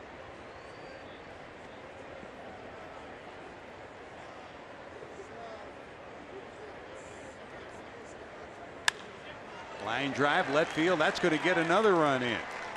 Barnhart scampers home. The Reds play add-on and now lead it 10-5. A double-figure day for the Reds here in Denver. Well, De Jesus had a couple of hits yesterday, or the other day when he played in Milwaukee, and he gets a knock right here. Every extra run here in Colorado is big. Now, Dusty Baker always used to say you want to stay ahead of slam range, meaning 4. Here, double that. There's D talking to Benavidez down at first, and the Reds still keeping the inning alive with 2 on, 2 outs. And here's the 8th batter of the inning, Jay Bruce, coming up. The Reds sent 10 to the plate in the 4th. They've sent 8 to the plate here in the 8th. They scored 5 in the 4th. And so far they've put up 3 here in the 8th.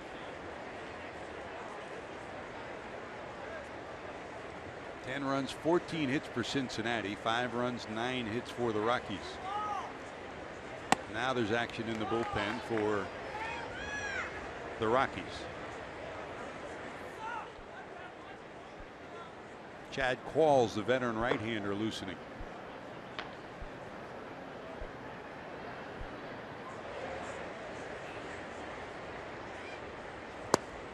Takes a little off, swing and a miss, 2-1.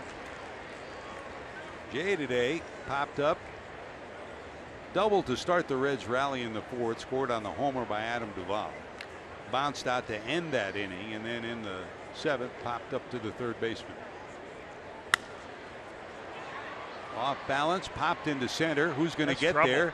It is going to be caught by Story. Nice catch by Story. That ends the inning, but the Reds do some business. They lead it by a score of 10-5. And it starts with an Eugenio Suarez homer, his 10th of the year. Cincinnati leads it by 5.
Brought to you by T-Mobile. Again, let's take you down on the farm, get caught up on some Reds pitchers.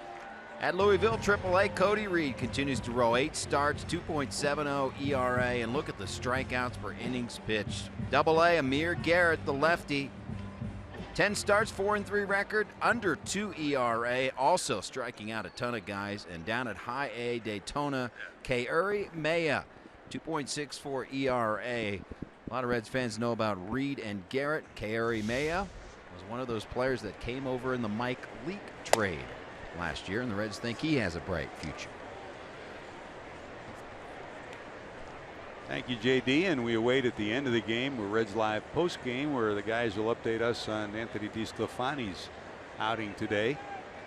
So hopefully, little by little, we'll get some people healthy, get some people back.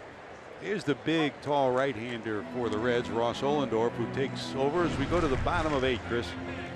Late in the game is when you're going to see Ollendorf, because it looks like Tony Cingrani is going to be that ninth inning pitcher. You need a setup man for him.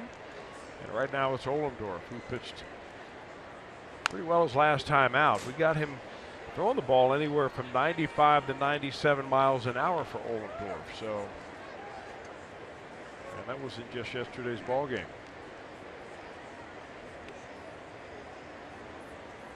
I got to get you on the gun again if they're going like that, huh? Yeah, negative.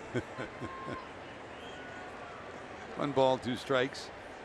Garneau, the catcher, fouled at the plate. He singled, flied out, struck out. You joined us late. The Reds took a 1-0 lead on a Zach Cozart leadoff homer in the first. The Rockies, with a leadoff homer of their own by Charlie Blackmon in the first, tied it at 1. Rockies took a 2-1 lead on a hit by Parra in the third, and then Descalzo's bases loaded double made it 5-1 Colorado in the same inning. Swing and a miss. Ollendorf gets the strikeout. Out number 1 here in the 8th. Garneau retired, and Ryan Rayburn's moving from the on-deck circle to home plate to pinch hit. Good looking changeup, diving down and out of the zone. The big damage for the Reds after the Rockies took that 5-1 lead came in the 4th.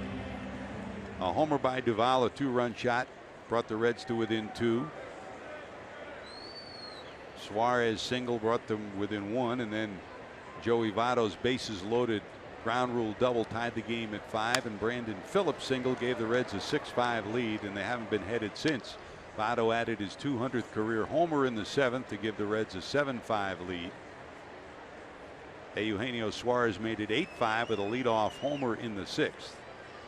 And the base hit by Cozart made it 9-5, capped that off with a base hit by Ivan De Jesus Jr. 10-5 Reds. And here's Rayburn pinch hitting, and ahead is Ollendorf 0-2.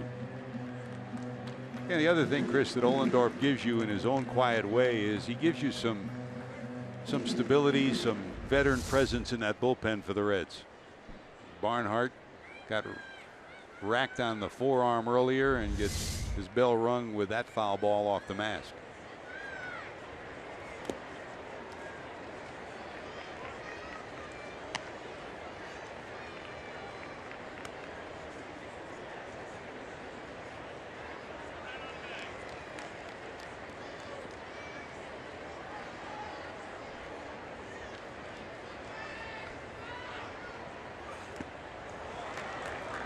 Good spot, back-to-back strikeouts. Rayburn, the pinch hitter, punched out.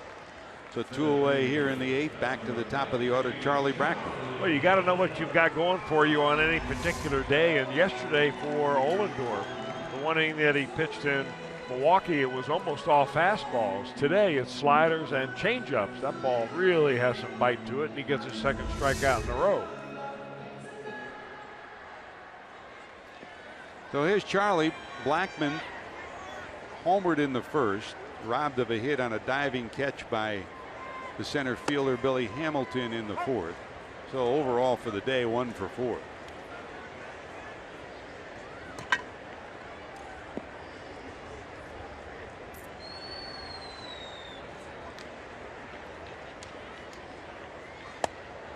Waves at that one up out of the strike zone. 0-2, and Ollendorf ahead. So for Blackmon, he stretched his on-base streak to 25 straight games with that home run earlier.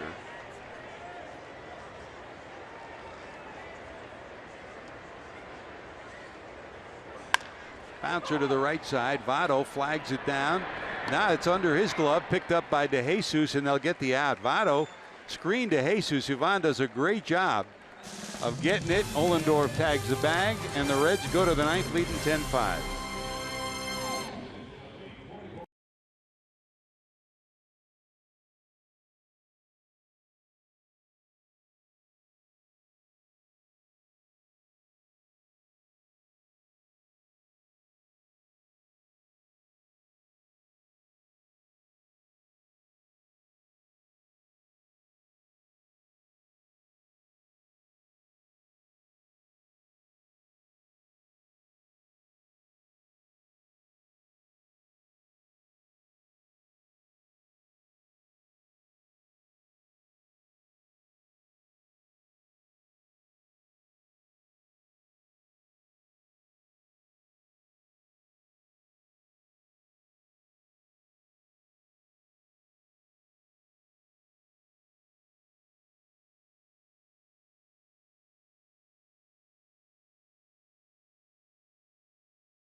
for tomorrow's game and for every game.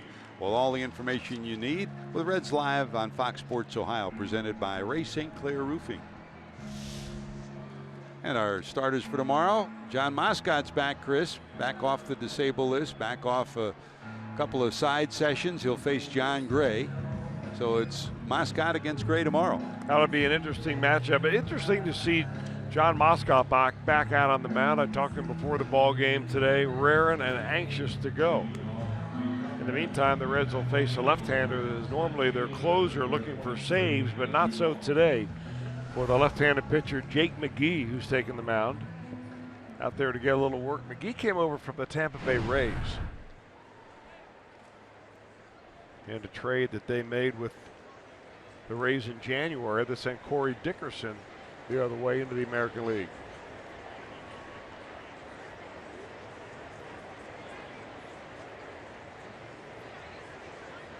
Strikeout pitcher, over 280 strikeouts the last 3 years. That's 5th among American League relievers. So he's been around and he's got a power arm.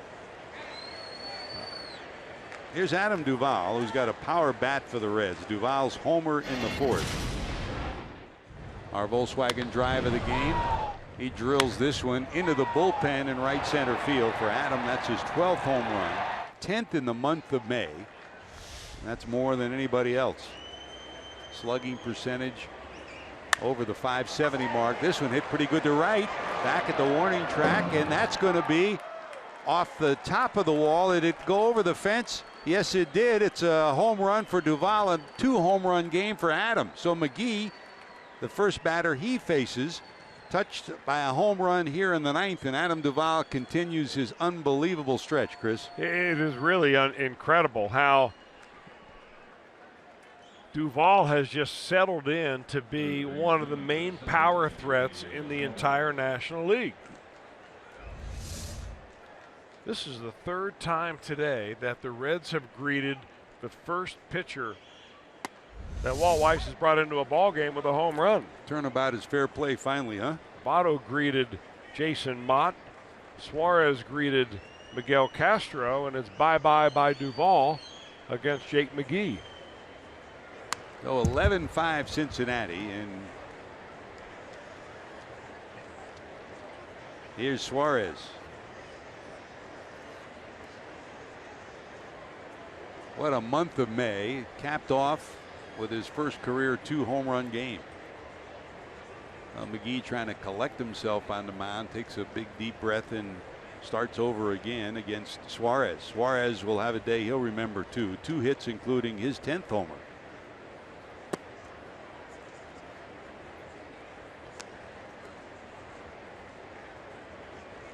Now sometimes you come to Denver and you think about the big ballpark and the big run scoring games, and it gets you into a funk. Sometimes it ignites you. It's happened to the Reds both ways. Maybe this will be a day when the Reds will start to turn the tables and come up with some offense of their own. Swing and a miss by Suarez. That's out number 1 of the 9th.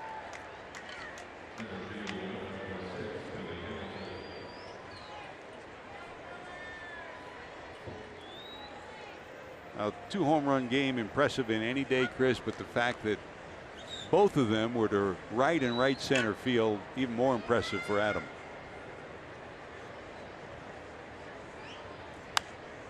Here's Billy. Hamilton's had a good day too. Reached on a bunt hit down the first base line in the 2nd, stole a base, his 10th of the year. Singled to left on a 3-2 pitch to keep the Reds rally alive in the 4th. Flied out and then singled to right in the 8th. That kept the Reds rally alive again.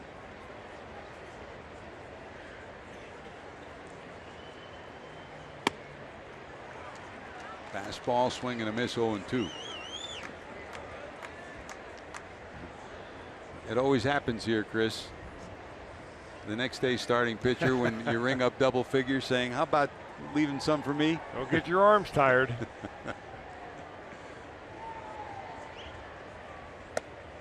Up and away.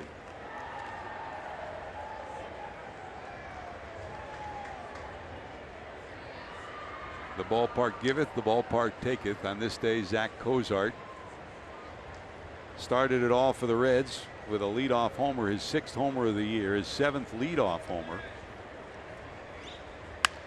There's a bouncer, backhanded off to McGee, and they'll just get him by half a step.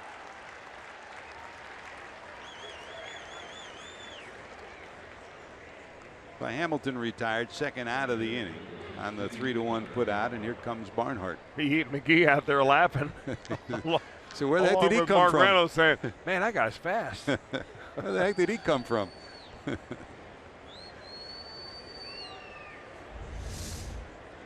I mean, Billy sees that once it's going to be a pitch off to the pitcher, he's got a chance right there, and it became very close.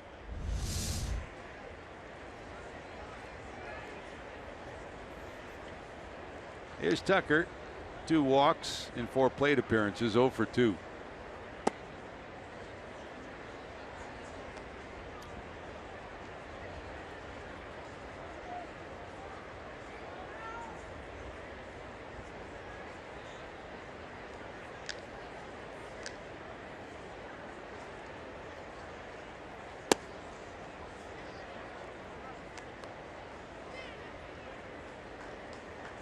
Suarez can go home today and sleep pretty well after ending his 0 for 28 funk with 2 hits, a single, and his 10th homer of the year.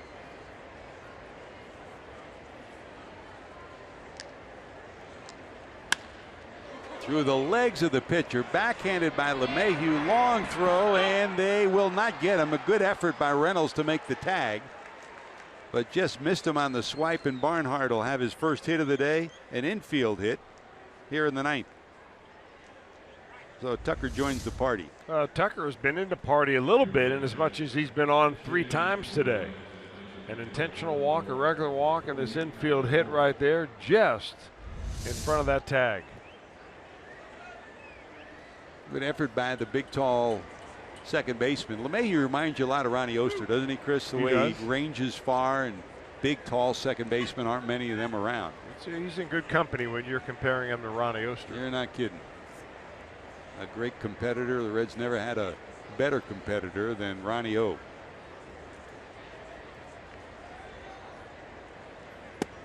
Here's Tyler Holt, who will pinch hit for Ohlendorf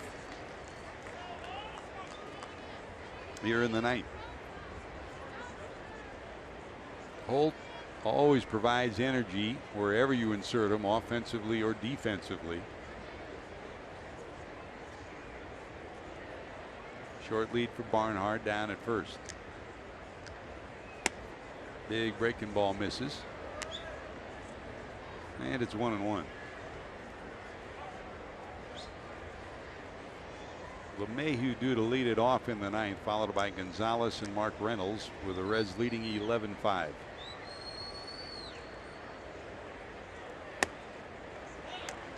Tardy on that fastball at 94, 1-2.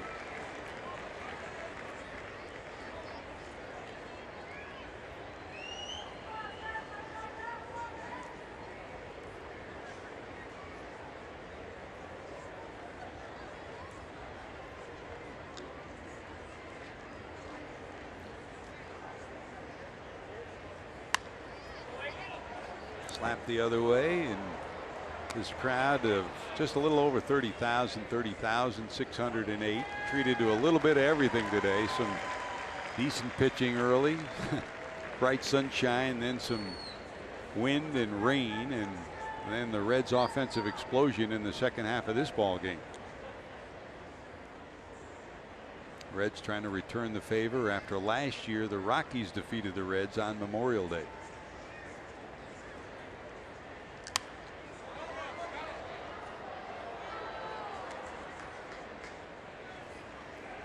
I hope you stay with us tomorrow for game 2 of the series, with John Moscott going for his first win against John Gray.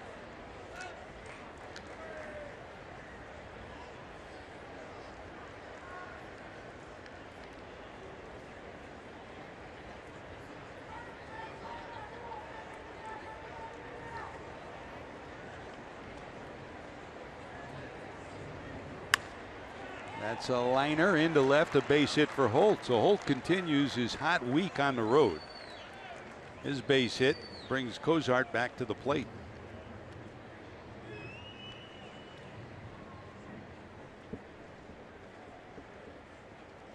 We've talked a lot about the Reds in their last homestand, Chris, and the number of round trippers they hit. But for the Reds to hit 5 home runs today on the road, the most home runs in a road game in over a year. You know, the interesting thing, Joe George, is 4 of those 5 home runs came on a batter facing the first pitcher of the pitcher facing the first batter that he sees. Cozart hit the first pitch of the game for a home run. And then the Reds did it against 3 relievers where the first guy that they face, Baya. Pretty impressive right there. Must be some good scouting reports. You didn't throw him BP today, did you? No, those days those are days long are gone. Huh? I can put the ball on the tee, though. We miss those. Cozart, the homer, a single, and a single. So on base 3 times, 3 for 5 today. That's a slicer down to second. LeMahieu has it. That'll do it. Last roundup for the Rockies. LeMahieu will lead it off. We go to the bottom of 9. Reds by 6.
Ohio has been brought to you by Kroger. Stop by your neighborhood Kroger to save big store-wide.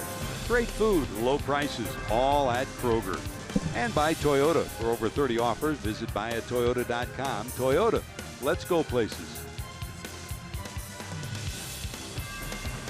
A peek at downtown Denver here when they first started playing baseball. It was back in the 1800s. They played for many years at Mile High Stadium. After that was beefed up, originally only a 15,000 seat stadium when the Rockies first started playing here after expansion in 91. It was 93. It was at Mile High Stadium and then on to Coors Field, a beautiful edifice.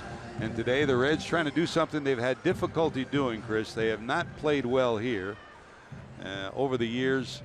The Rockies 31-13 since 2002 here at Coors Field against the Reds, and Tony Cingrani will try to nail it down. Well, he has only pitched one time in the last week. He pitched against the Seattle Mariners when they came to town. Remember how long ago that was? And only one time on the road trip in Milwaukee a couple of days ago. So a little tune-up inning for Tony.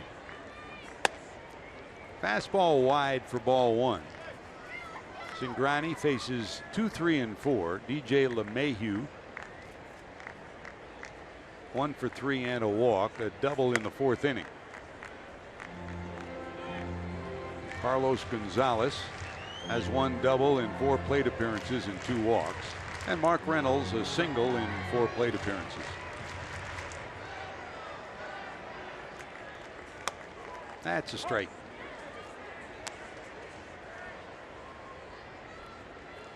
$11 runs, 17 hits for the Reds, no errors. For the Rockies, 5 runs, 9 hits, and no errors. Dan Straley started 6 innings, 5 runs allowed. For those that weren't with us earlier. Chris, your report card on Straley. He was really solid today. This is not an easy place to pitch, especially coming in here for the very first time. And he gave the Reds what he needed to keep them in the ball game.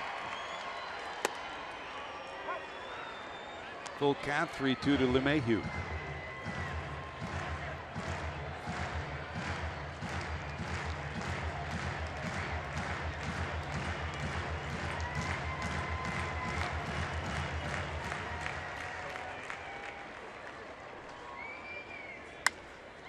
That slap foul to the right side.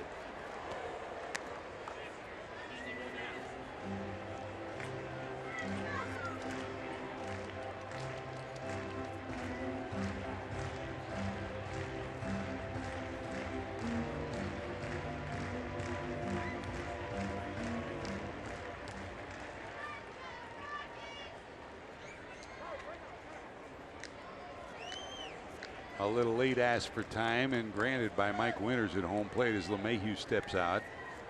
Cingrani right in the middle of his delivery.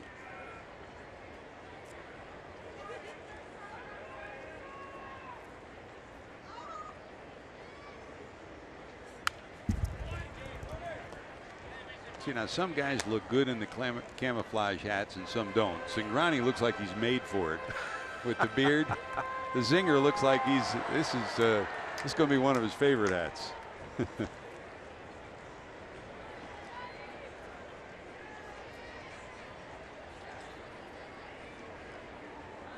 3-2 again.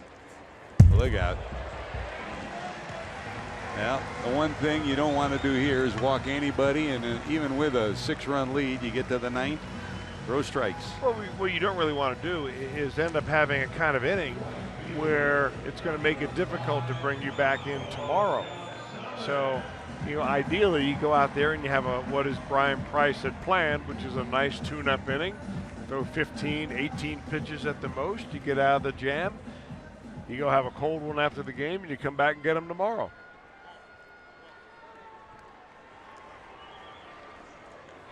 Here's the number 3 hitter, Carlos Gonzalez. He stretched his hitting streak to 8 straight with a double in the 7th inning. That came after 2 walks and a pop-up. That's a strike.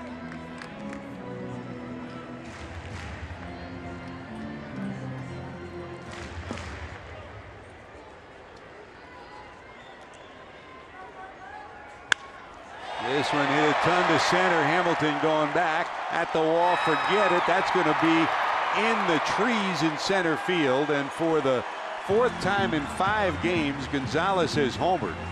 He's in one of those streaks. 8 straight he's hit in. This 2-run shot.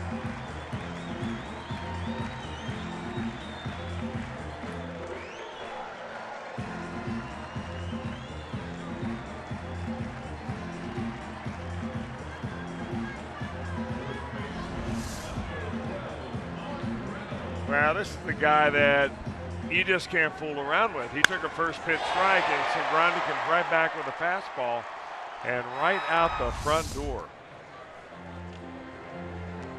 9 homers, 20 knocked in now for Carlos Gonzalez.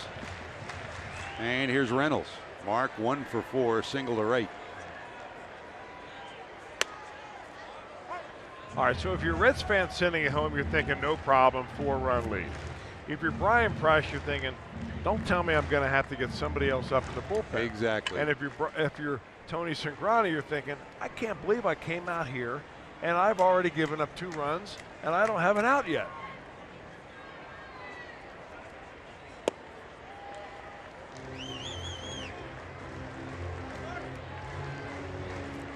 And if you're Jim Day, you're thinking, I just can't wait to get the Reds live. He's already got his post-game interviews all mapped out. Let's hope they don't change. 3 balls, 1 strike. Cingrani to Reynolds. And that's ball 4. A walk, a homer, and a walk. And that'll get the pitching coach, Mark Riggins, out to talk to the Reds lefty.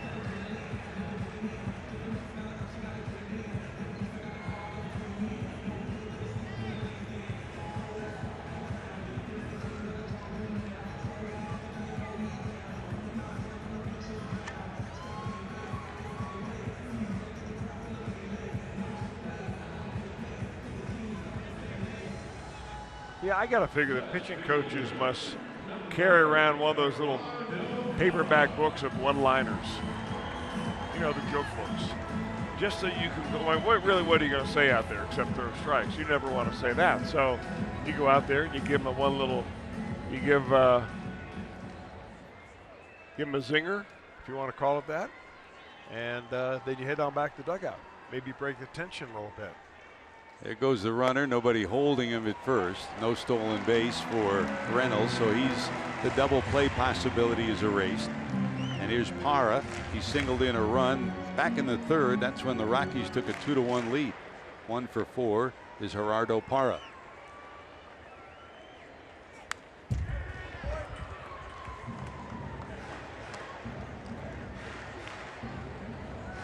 Now, when the day started, we said you never know at Coors Field. But more often than not, you end up with double figures in runs and hits. And we've got 11 runs, 17 hits for the Reds, 7 runs and 10 hits for the Rockies.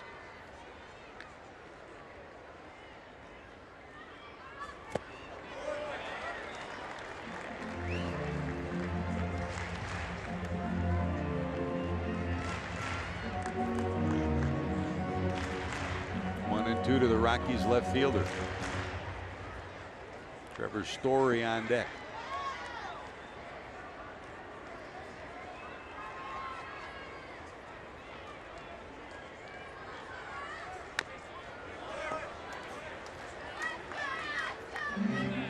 And as much as he didn't want to do it, there's action starting in the Reds bullpen.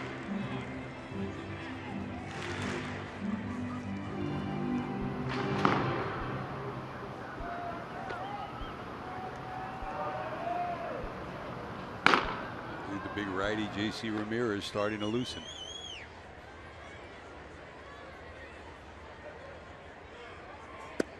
Breaking ball misses wide. 2-2. So really, what do you do? I mean, if you're Brian Price, how long of a leash do you give Tony Cingrani right here? Is this his last hitter if he walks him?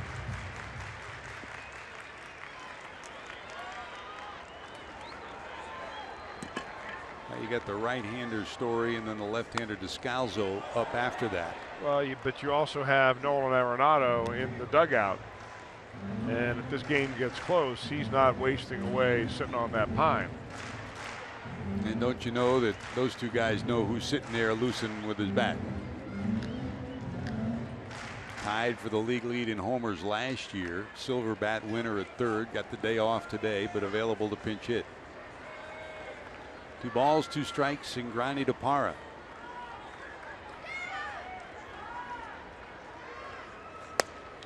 Got him. Out number 1 of the 9th inning. Second time today that Parra goes down on strikes in somewhat of a crucial situation, at least crucial for Cingrani. He went down on strikes with a couple of runners on base and 1 out in the 7th inning against Blake Wood.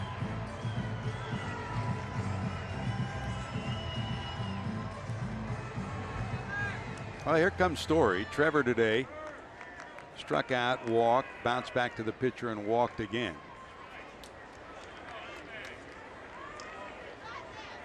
He's had 4 3-2 full counts in his 4 plate appearances today.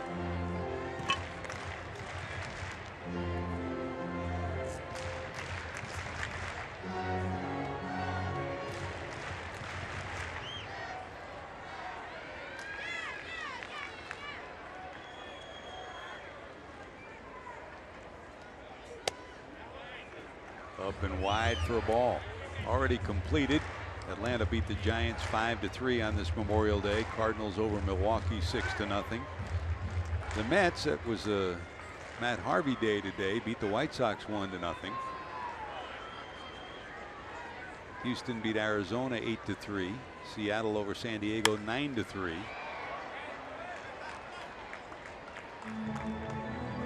The Dodgers trailing the Cubs 2-0 at Wrigley Field. They're in the 8th inning. Washington and Philadelphia underway. They're in the 3rd in Philadelphia. Pirates leading Miami 1-0 in the 3rd inning in South Florida.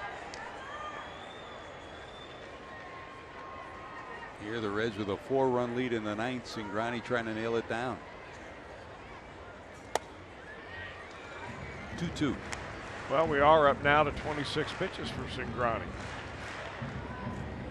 I mean, if you're a manager, you're always thinking about the next day and the day beyond and how you're managing your bullpen and who you can use in back-to-back days. And not only did he pitch, but how many pitches did he throw?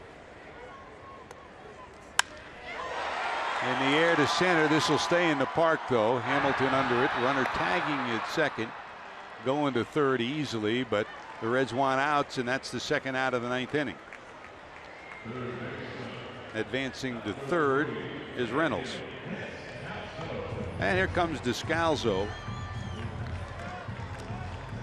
2 for 4, including a big bases loaded double that gave the Rockies a 5-1 lead in the third.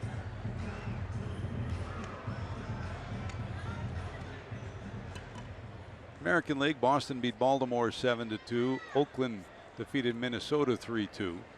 Those the only finals. The Yankees trailing Toronto 1-0 in the third, and Cleveland not trailing Texas 9-0. They're in the sixth in Cleveland.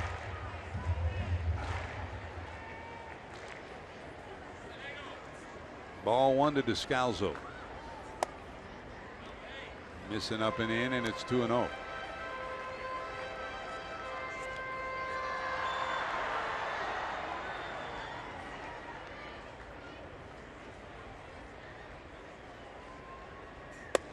That's a strike.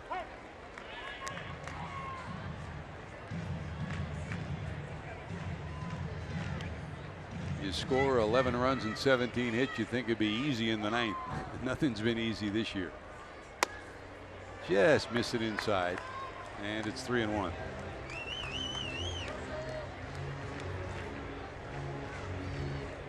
He's waiting when needed, ready to go. Nolan Arenado. And that'll get a run in. It's 11-8. Descalzo picks up another run batted in, his 4th of the day and his 3rd hit.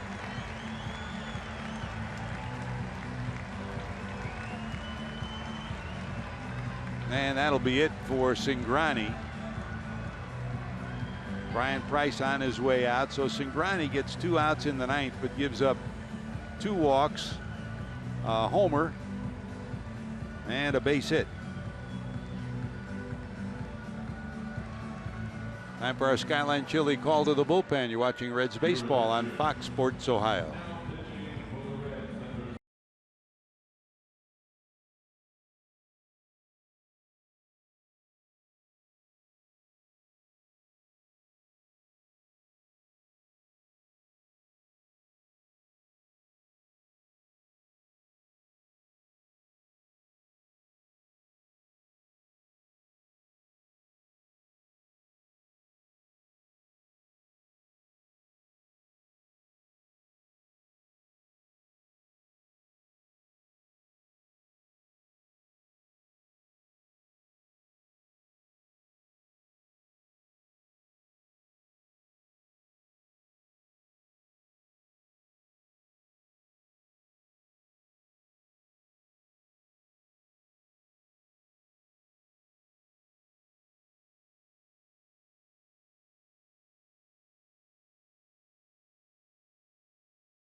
Soccer coverage on the United States for the 100th anniversary of one of the world's biggest tournaments. Coverage of the Copa America Centenario begins June the 3rd across the networks of Fox Sports. The 100th anniversary of one of the biggest tournaments around begins on June the 3rd on the home of Fox Sports. Well, Who would have thunk you'd end up with this, and who would have thought you'd end up with a chance for a save, Chris? Yeah, maybe you wanted to get the double slam range after all. J.C. Ramirez will get a save opportunity right here. He has not had a save in the major leagues. Runner going, that's strike one. 2 away. And it's the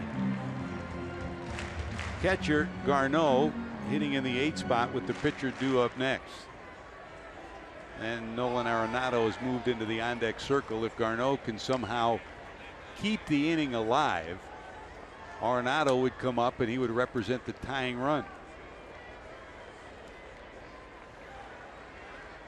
Strike one from Ramirez.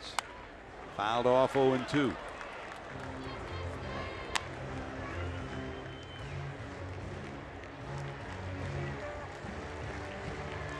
Big power, home run hitter, clutch player for the Rockies. You don't want to see him come to the plate here in the 9th.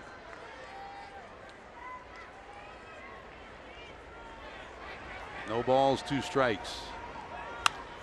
This one looped into right center. Bruce over, call in, got it, and you will not see Nolan Arenado. So the biggest bat on the bench gets left in the on-deck circle, and the Reds come up with a hard-fought, long day at the office victory.